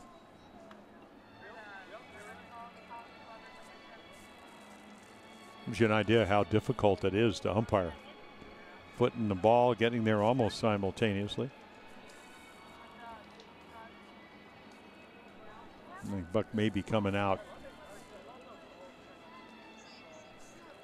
to make a pitching change, and he is. So Gausman pitches great, cannot win. So Gausman leaves, pitching change in Detroit.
Game pitches very well. Only the 2 home runs. He will lead with runners at first and third, nobody out. So 97 pitches, a lot of strikes. Good stuff today. Didn't walk anybody. Gave him a chance to win, but he will not be the winner. Your Jiffy Lube pitching change, a quick pitching change, just like a Jiffy Lube signature service oil change. In and out fast, and you never need an appointment. Miguel Castro on first and second, so they're going to look to add runs, and It doesn't steal a lot of bases, but he's very slow to the plate. You can see righties dominates him, lefties a little bit different. That's why maybe not a starting pitcher, because you would have probably seen about 7 lefties in there. They're hitting over 400. So Jones went all the way to third on what was ruled an infield hit for Iglesias after the challenge. So here is Dixon Machado. And those are big runners out there in this one-run game. Machado has singled in 2 trips. Yeah, fastball, slider, changeup, and he'll throw them in any count. Fastball can be anywhere from 93 to 98 on occasion. Well, Castro has allowed runs in 6 of his 7 appearances. 1 of those unearned. Well, a lot of it happens to be, I mean, this obviously, they're inherited runners here, but when he does walk people, it seems like he does it early. I told him the other day in Boston, if you're going to walk somebody, at least get 1 out first. Then you can lock the bases loaded, throw a double play ball. He just kind of laughed at me. That ball is trouble. Vielma back, makes a basket catch. Jones trying to score. Here's the throw back to third, and safe at third as Beckham can't handle it. Well, what a play by Vielma. Well, again, he's in, so now all of a sudden he's got to really kind of haul tracks dead over his shoulder. The sun is finally coming out, and of course he can play shortstop.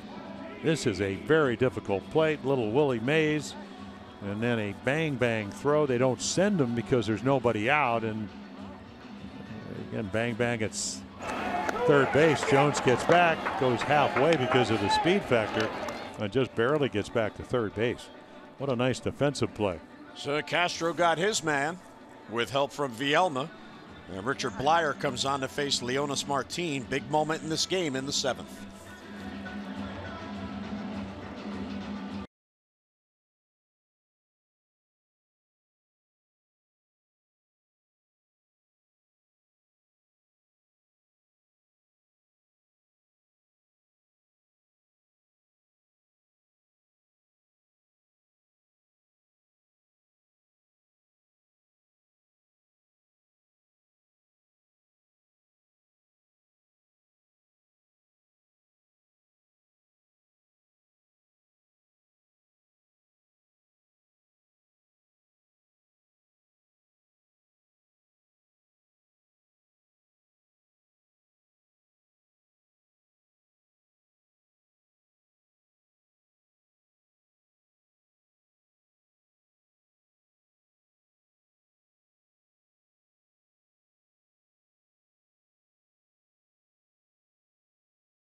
Going back and making this basket catch on Machado, and then the presence of mind to immediately spin and fire to the plate. So that saves a run for the moment. Plus, it keeps the double play in order for Richard Blyer. Yeah, Richard Blyer comes on. Boy, has he been good. 1, 2, 3, 5 scoreless innings. Only scored on in 1 time. Gave up a run.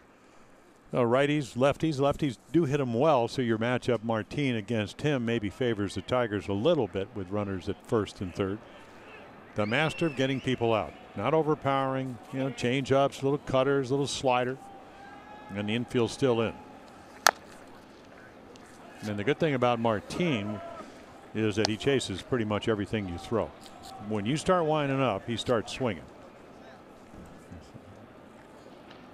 Blyer last worked on Sunday, 2 1/3 scoreless.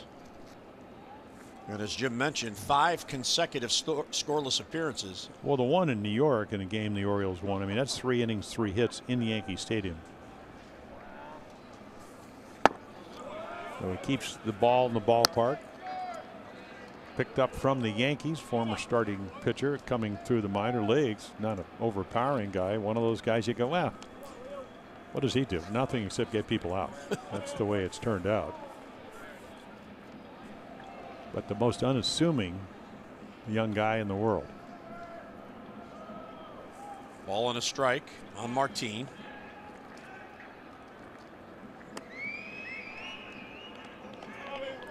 So speed at first, speed at third, and speed at the plate.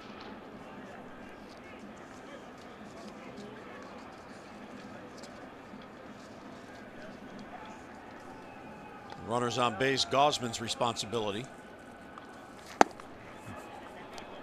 And again, if you know your hitters, and I get the feeling that both Caleb Joseph and Richard Blyer, they know Martin's going to chase.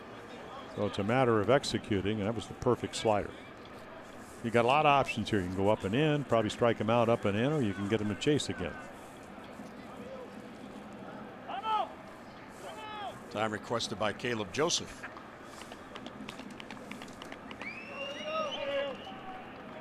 Maybe he thought better of the sign he flashed.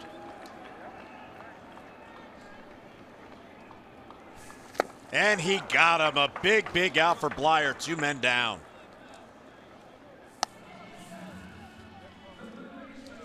You know, we talked about Mikey Matuk, who last year hit 12 home runs, a right-handed hitter. If he was on the roster, not a AAA, he might have pinch hit. Good center fielder, but they don't, so you take advantage of it.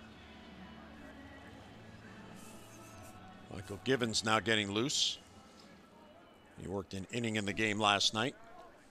So here's Jeimer Candelario, the third baseman. He'll bat right-handed now against Blyer. Well, we know he can hit the other way. He's had a nice series. There your runner in scoring position number. This is a game of home runs. All the runs via the home run.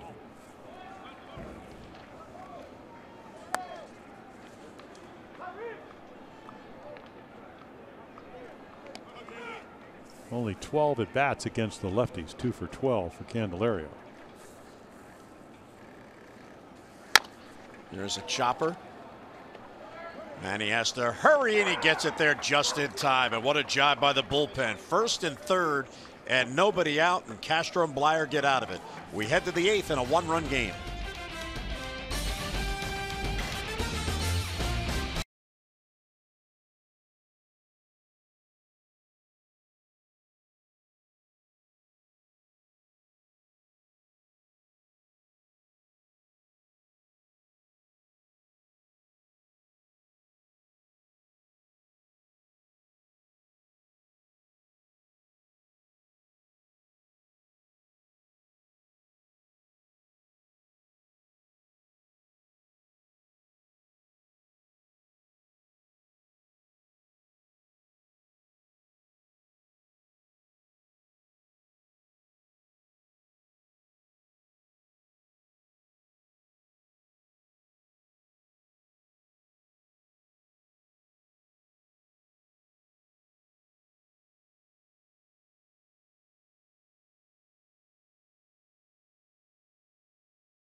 Is presented by authority of the Orioles. It may not be reproduced or retransmitted in any form, and the accounts and descriptions of this game may not be disseminated without the express written consent of the Orioles. Well, the sun has come out before the pending rain later today, and a 2-1 game in the 8th. Time running out on the O's, and Daniel Stumpf, the left-hander, comes on. Well, you'd like to have the sun start shining on your offense as it trailed 2-1. We saw Stumpf last night. You had to give up a run. You can see, I mean, dominates right-handers, so you got to feel pretty comfortable if you're on Garden higher. And again, lefties, even though historically he's done a good job against lefties, not a flamethrower, but we saw last night. 92, hit 93, slider, changeup, mixes up his pitches. Throws a lot of strikes. 55 games for the Tigers last year. Mancini fouls it back. He's 0 for 3, looking to extend the hitting streak to 6 in a row.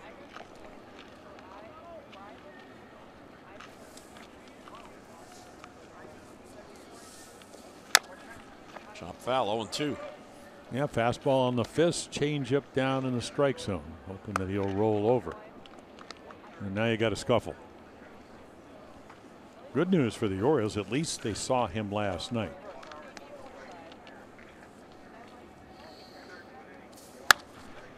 That is foul down the line. Yeah, Mancini faced him last night and struck out. He faced Sardinas, Joseph, and Mancini last night, then came out of the game for Joe Jimenez, who was lights out. Line, base hit left field for Mancini. So the tying run is on, leading off here in the 8th. Mancini's digging for second base, the head first slide, and he's in. Outstanding base running there by Mancini.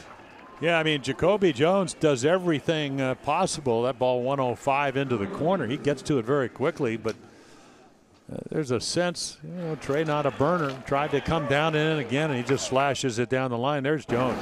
What a great play. So it's a one-run ball game. You better, on a ball down in the corner, get the second. And then the throw in front of you, you can slide to the outside part of the ballpark and the bag, and all of a sudden you see third double of the year. Potential tying run against this bullpen out at second. Nobody out. So here's Gentry. They're pinching in at the corners. Shows bunt and takes a strike. Gentry does not have a sacrifice on the year.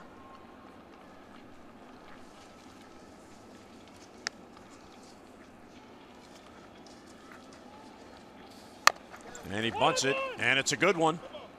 Stumped to first base, and off the glove. The ball's in play, and Gentry will reach.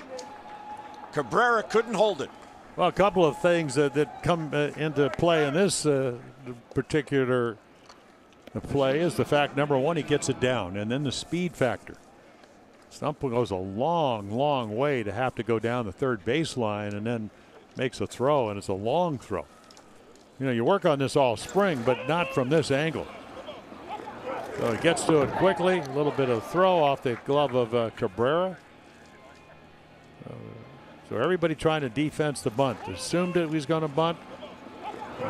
Again, you got a young third baseman. He doesn't come in, call you, probably a better angle. They're going to make a pitchy change. Bunt single by Gentry, first and third.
Third in a 2-1 lead for the Tigers. Last year started down at AAA. Hard thrower.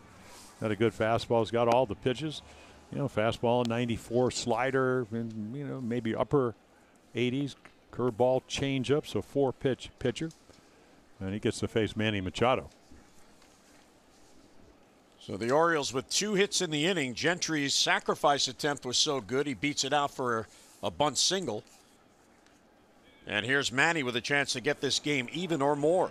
Still nobody out. So Verhagen in his last 5 appearances over 7 2/3 innings has not given up a hit.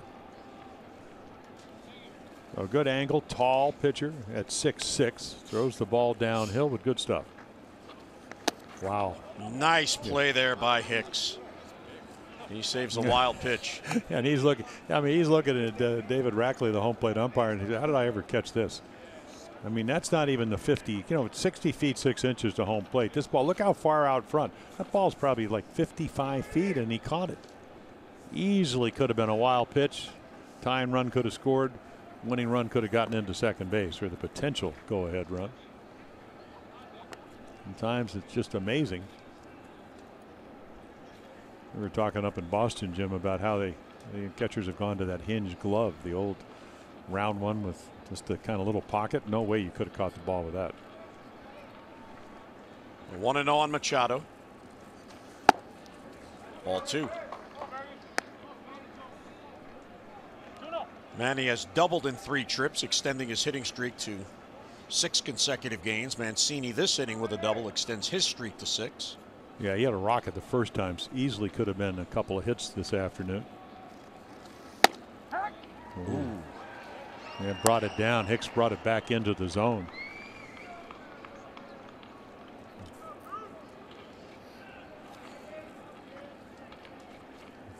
Well, our pitch cast didn't think it was a strike. Nor did Manny. Another one that bounces, ball 3.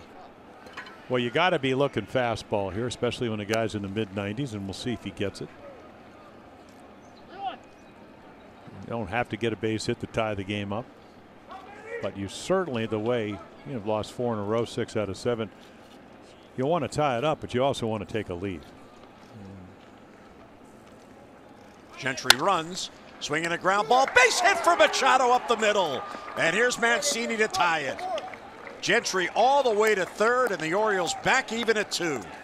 Well, good hitting in the sense not only does he get a hit, he works the count, he gets a fastball, he's probably looking for it, hits it right up the middle. You're running because you got speed at first base, into center field. Here comes Gentry around second, and potential go-ahead run now in a 2-2 ball game at third. So that run is charged to Stumpf. Gentry at third, his responsibility as well. Now the Orioles with a real good chance to get the lead. First and third, nobody down. And they'll bring their infield in about halfway, trying to cut off a run at the plate. Again, good speed over at third base and with Craig Gentry. So Adam Jones now with a chance. Well, Adam tied the game up last night on a, took a base hit into right field. In fact, a couple of hits to right. That's where they shade him. Adam Jones, center field, pretty deep. Back on it, Martin. Tagging is Gentry. Martin has it. Here comes Gentry, and the Orioles will get the lead at 3-2. There's situational hitting for you. Well, I tell you, Adam was talking today. Great article in the Baltimore Sun about we got to flip the switch. We need to do some better situational hitting, and you're right. There's a, get a pitch to hit, try to hit a fly ball, man on third, less than 2 outs. Do need a base hit. Exactly what he does.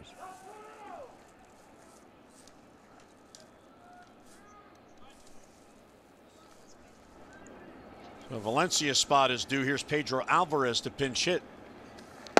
There's still only 1 down.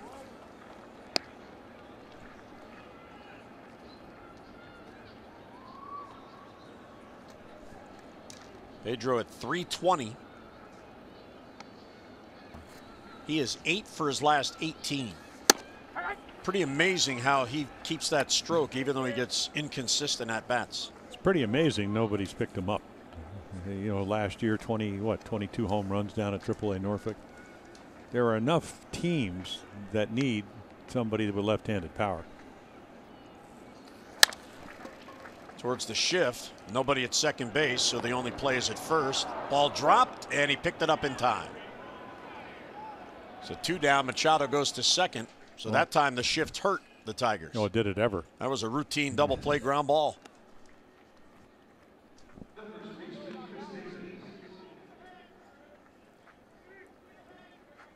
That's a play by Miguel Cabrera. Little fancy footwork there. So a chance for an insurance run, and Chris Davis is certainly due. Manny to second base.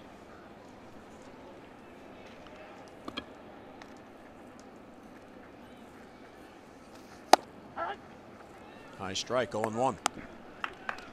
Darren O'Day now getting loose. It's come on in the bottom of the 8th. So Blyer, who already has 2 wins, is now the pitcher of record on the plus side with the Orioles in front.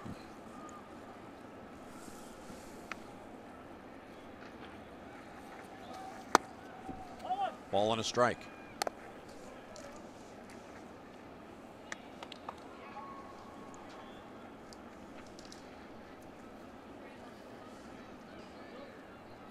Davis has seen Verhagen only once. He's 0 for 1 against him. Left field, that slices back Jones over his head, and it's gone. Oh, no, it's not. It's off the wall. They said it's safe. So off the top of the wall, Machado scores, and it's a 4-2 game. Buck Showalter up on the top step. He wants to make sure that didn't go out. Yeah, it looked like it hit the yellow marker. So. Oh, yes, just below. Yep. So Davis goes the opposite way for a long single, gets in a big insurance run, and it's a 4-2 game. About an inch from a 2-run home run. I assume the ground rule is if it hits the yellow marker, or is that just a demarcation line? If it goes over, it's a home run. If it's not, it's a double.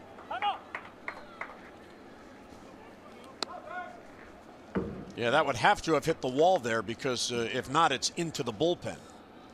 That's where the Tigers' bullpen is.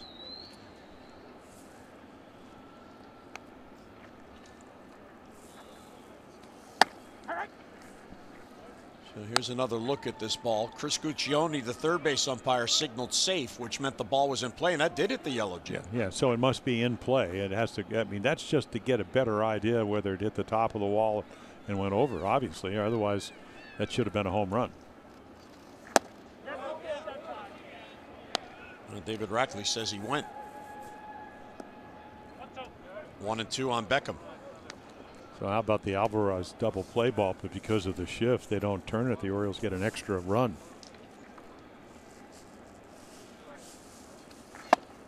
And Beckham down on strikes, and the inning ends, but a big inning for the O's. They score 3. We head to the bottom of the 8th with the O's in front.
by T-Mobile, and this catch by Angel Vielma may have saved the game. Well, it's not only the catch, but I don't know if we'll see it in this particular thing, but the throw. Got great speed with Jacoby Jones at third, but he made such a good throw that with first and third, nobody out, one out after the catch, he didn't even try to go. And as it turned out, Castro comes in, and then Richard Blyer, and now Darren O'Day to hold the lead here in the 8th. So sinker, slider, riser, sinker, you name it. He can make the ball flutter all over the place without throwing a knuckleball. Moves everywhere. Heart of the lineup with Cabrera. Going to lead it off here in the 8th. Orioles now with a 2-run lead.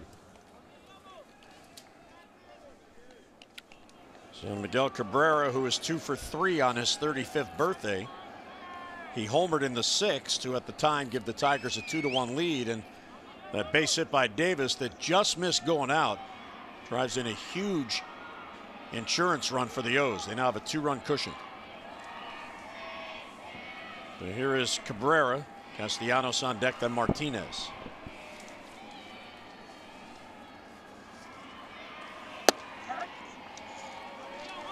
Here's Cabrera's home run in the 6th. Yeah, 1-1 ball game, hanging slider and kind of a birthday present, and he doesn't miss it. Screamer, sinking line drive off of Kevin Gausman, who pitched very, very well today. A couple of home runs for the only runs. Foul tip. Cabrera and O'Day have been around so long, they have a bit of history. 3 for 11 is Cabrera against Darren.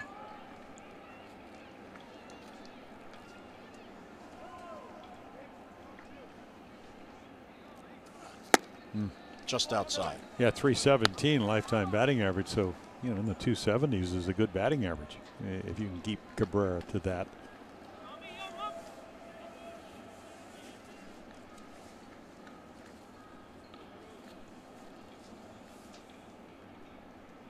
One and two. Wow. Caleb was about to throw it to third.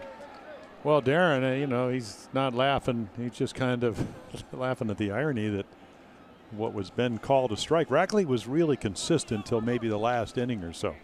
Saw that with Guccione last night. Who's now at third. You'll want that pitch because you need outs. You need 6 of them to maintain this 2-run lead. And he got him anyway. Yeah, it really doesn't matter. You know, misses with a slider, comes back with 88. From this arm angle, probably looks about at 94. Good movement, good sink. Now one down here is Nicholas Castellanos, the right fielder. He has a single in 3 trips, and he was a big out way back in the first inning. Was second and third and 1 down, and he popped up a breaking ball from Kevin Gausman at foul ground that Caleb Joseph caught right by the Oriole dugout.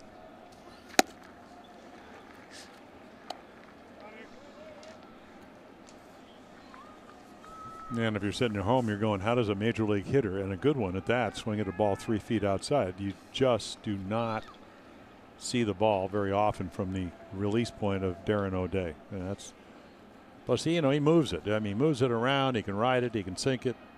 Take a little bit off. They had a little bit. That one hung, and Castellanos hits it into left field.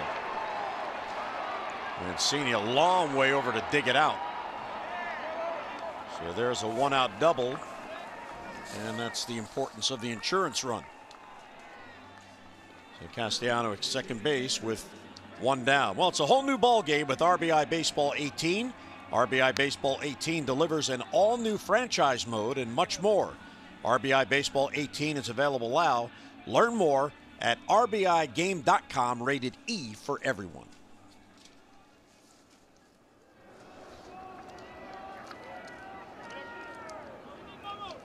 So they will go to work knowing that it's the man at the plate that matters. Yeah, maybe he just set him up. He waved at the one off the plate, then got one to hit and doubled down the line.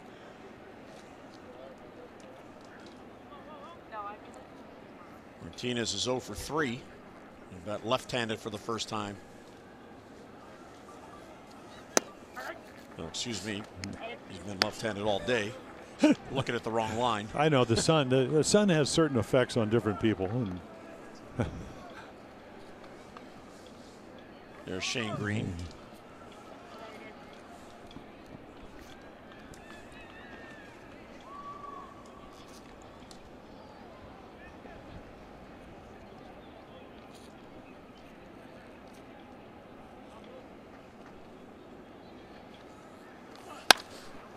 Left field, Mancini in on it, can't get there. It's a base hit.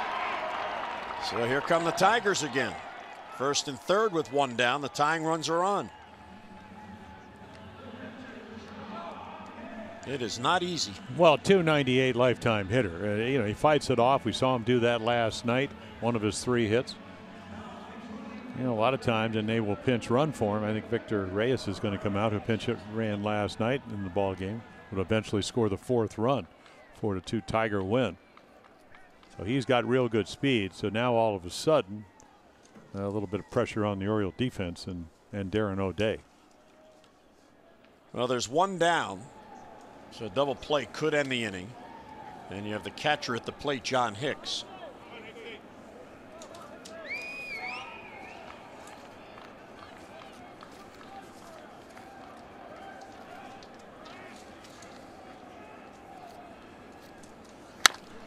That ball is crushed deep left field in the corner, and that ball is gone.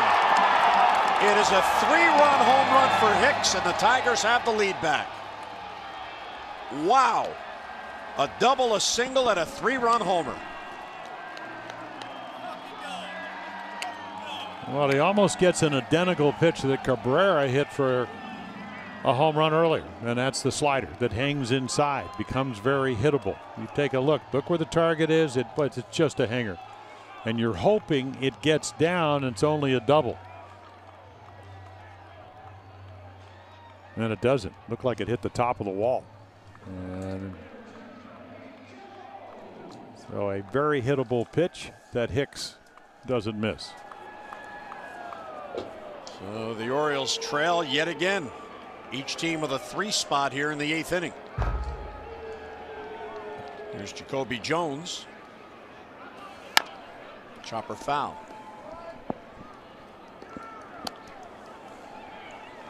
So going against Shane Green, the closer in the 9th.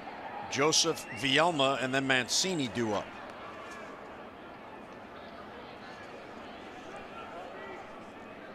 John Hicks' first home run and first RBIs of the year.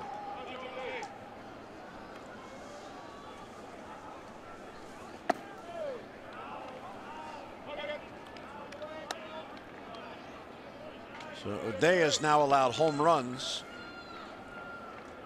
in 2 of his last 3 appearances. Granderson took him deep against the Blue Jays on last Tuesday.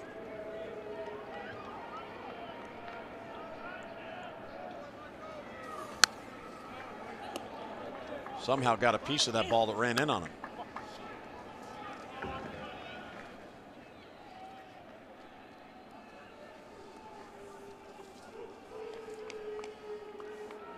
So the difference in the inning, Chris Davis's ball hit the top of the wall, stayed in.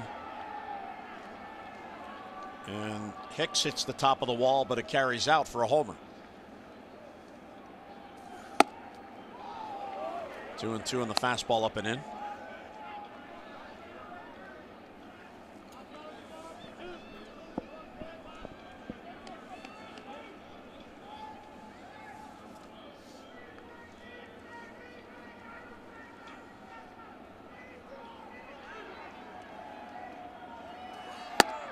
And he got him. So down on strikes goes Jones, 2 away.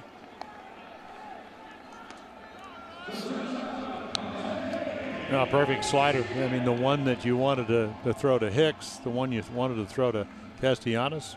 Jones, it gets it. He goes down on strikes, as you mentioned, Jim. Can't always make the pitches you want, and sometimes they foul those off, but got to give Tigers a lot of credit. Haven't been playing a lot because of all the rain and postponements, and they've gotten some big hits in this series. Here's Jose Iglesias. Shows bunt, takes a fastball up and in. There's so many lessons to learn when you look at this inning. You know, you're down by 2. Victor Martinez certainly capable of hitting home runs, dumps a single after the double, and then you make one mistake. You know, your backup catcher hits a hanging slider for a 3-run home run, and all of a sudden 4-2 is now 5-4.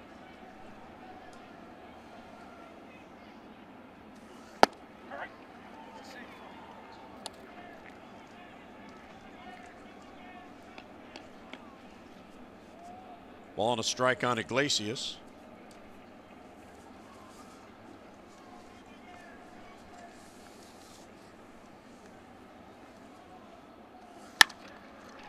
And right to Manny Machado.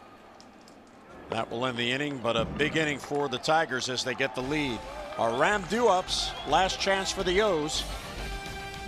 Coming up, Beckham, Vielma, and Mancini.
Davis inches away from a home run. Yeah, blast, and of course tremendous strength. Orioles will take a lead, just misses a home run and extra base hits. In fact, they hit it so hard didn't even get past first base, and then of course the 3-run home run erases all that. The Ford drive of the game. Hurry to your local Ford dealers for great savings on cars, trucks, and SUVs. Well, Shane Green got a save last night. You know, hard thrower, former starting pitcher, no longer the case, but can get you out a lot of different ways. 9 saves last season, so he's kind of morphed into the closer. Fastball we saw 95, 96, probably average around 94. Slider and a good cutter. He pitched a perfect 3-up, 3-down 9th inning last night. He misses high to the pinch hitter, Luis Sardinas. Yeah, a little room for error last night. Not the case here with a 1-run lead. Toughest save you need to get.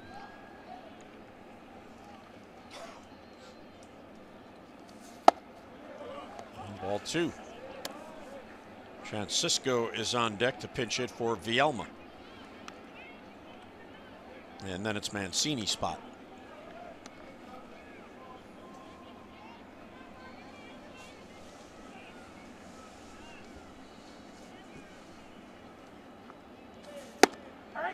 And taken all the way, and there's a strike. 2-1.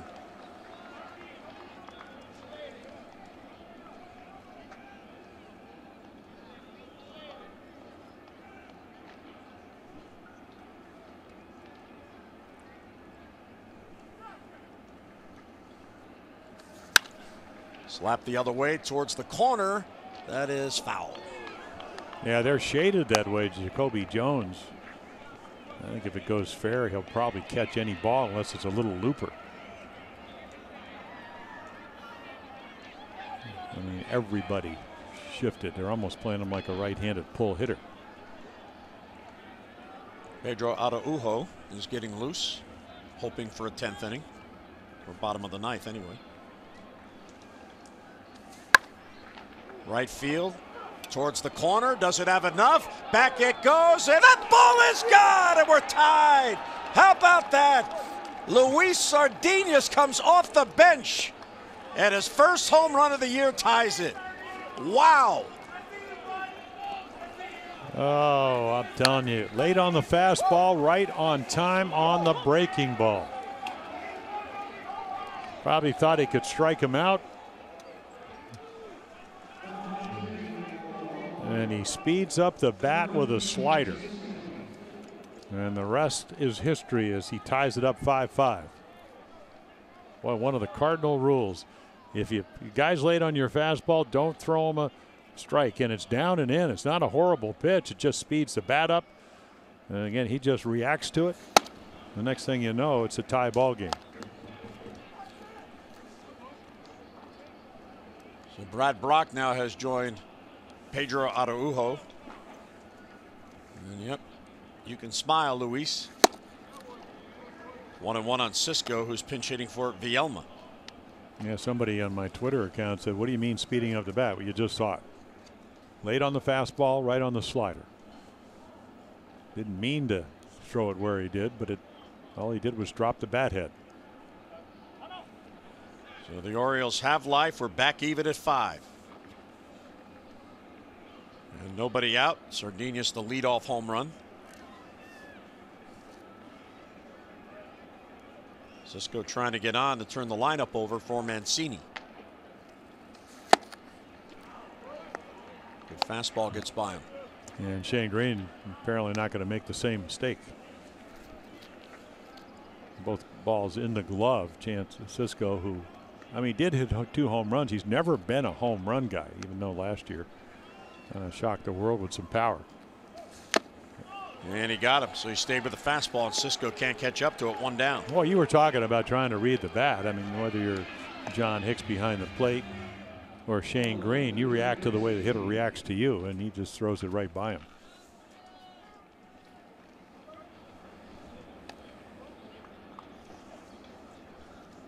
So Green will be charged with a blown save. Here's Trey Mancini, who got the rally going with a leadoff double in the 8th inning. Breaking ball for a strike.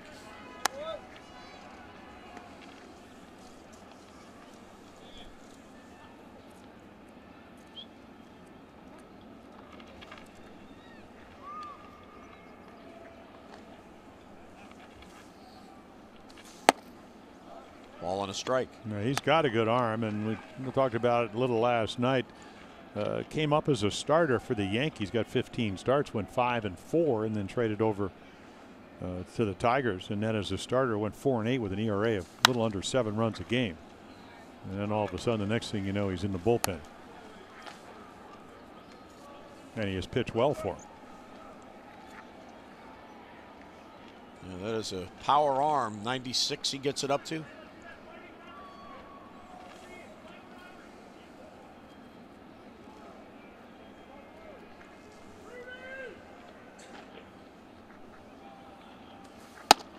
Upstairs. And you can see Hicks trying to get the call. The home plate umpire David Rackley kind of brought it back into the zone. For Green, it's his first blown save of the year. He had converted 3 in a row. 2-2 on Mancini, 1 out, nobody on. Loop down the left field line, but it's hooking foul.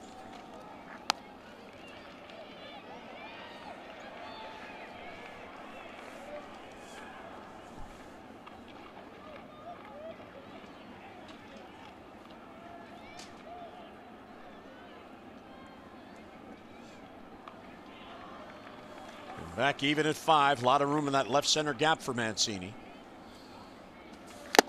And he got him on a breaking ball, foul tip. So back-to-back Ks following the home run and 2 down. Yeah, bad slider. He just missed the double, and then good slider misses the ball. Yeah, you got to have a short memory if you're a major league pitcher. I mean, you got to remember the things that you did that they hit or whatever, but you still got to know how do you want to get a guy out and trust your stuff and your ability to execute the pitch. And obviously, he can do that. Craig Gentry had a bunt single in the 8th inning. Orioles were down 2-1. They would score 3 to go up 4-2. 3-run home run by John Hicks off O'Day gave Detroit a 5-4 lead, and now Luis Sardinas the unlikely long ball to get this game even. Well, Craig Gentry's like a character actor where, you know, he's always going to play a role that maybe not, you know, the first guys you see when you see a movie or a television, but you know he's going to help you get the product on the air. And that's what he does, you know, whether it's defensively, base running. And that bunt was the perfect bunt. Sacrifice, got it down, number 1, number 2. It turns out to be a base hit, and it gave the Orioles at least a short live 4-2 lead. There's a bouncer to second base. Dixon Machado is there. He'll get Gentry to end it. But the damage done. Luis Sardinas comes off the bench. He pin sits for Caleb Joseph. Pulls it down the line. He hits it out of here. The solo home run ties the game at 5.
Southwest.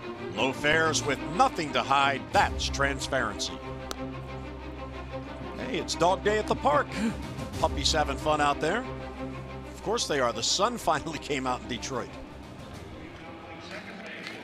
A 5-5 game. Pedro Araujo comes on to try to hold it and get this game to extras. Yeah, Pedro's done a nice job. You can see 9 2/3 innings, 5 hits, only the the 14 strikeouts, 5 walks.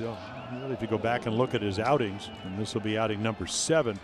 Only the game down in Houston where Cortez, another Rule 5 guy, came through the grand slam to Josh Reddick as he given up more than 1 run in the ball game.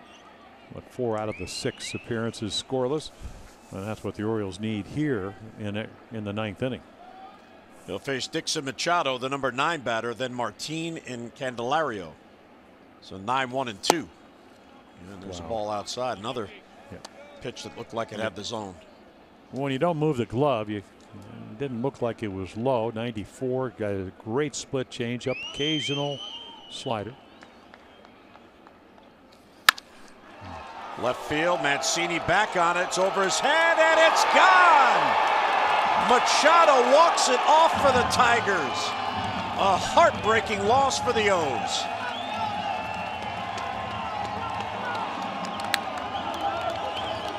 His first home run of the year, and it's a game winner.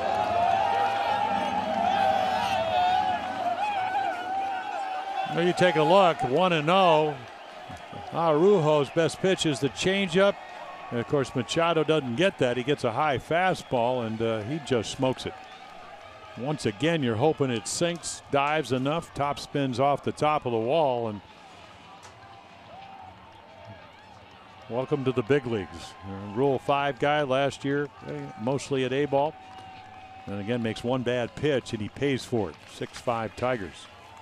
So a tough loss for the O's, and we hope you could join us tomorrow as the Orioles and Tigers wrap up this 3-game series. Alex Cobb will be on the mound for the Orioles. Jordan Zimmerman goes for the Tigers. Our coverage on Masson begins at 12:30 with O's Extra presented by Ford, followed by game coverage at 1 o'clock. Today's telecast, a Masson presentation. And now for Jim Palmer and our entire hardworking crew, Jim Hunter saying so long from Comerica Park. Once again, our final score, Tigers walk it off, Detroit 6, Baltimore 5. Tom and Rick, O's Extra comes up right after this short break.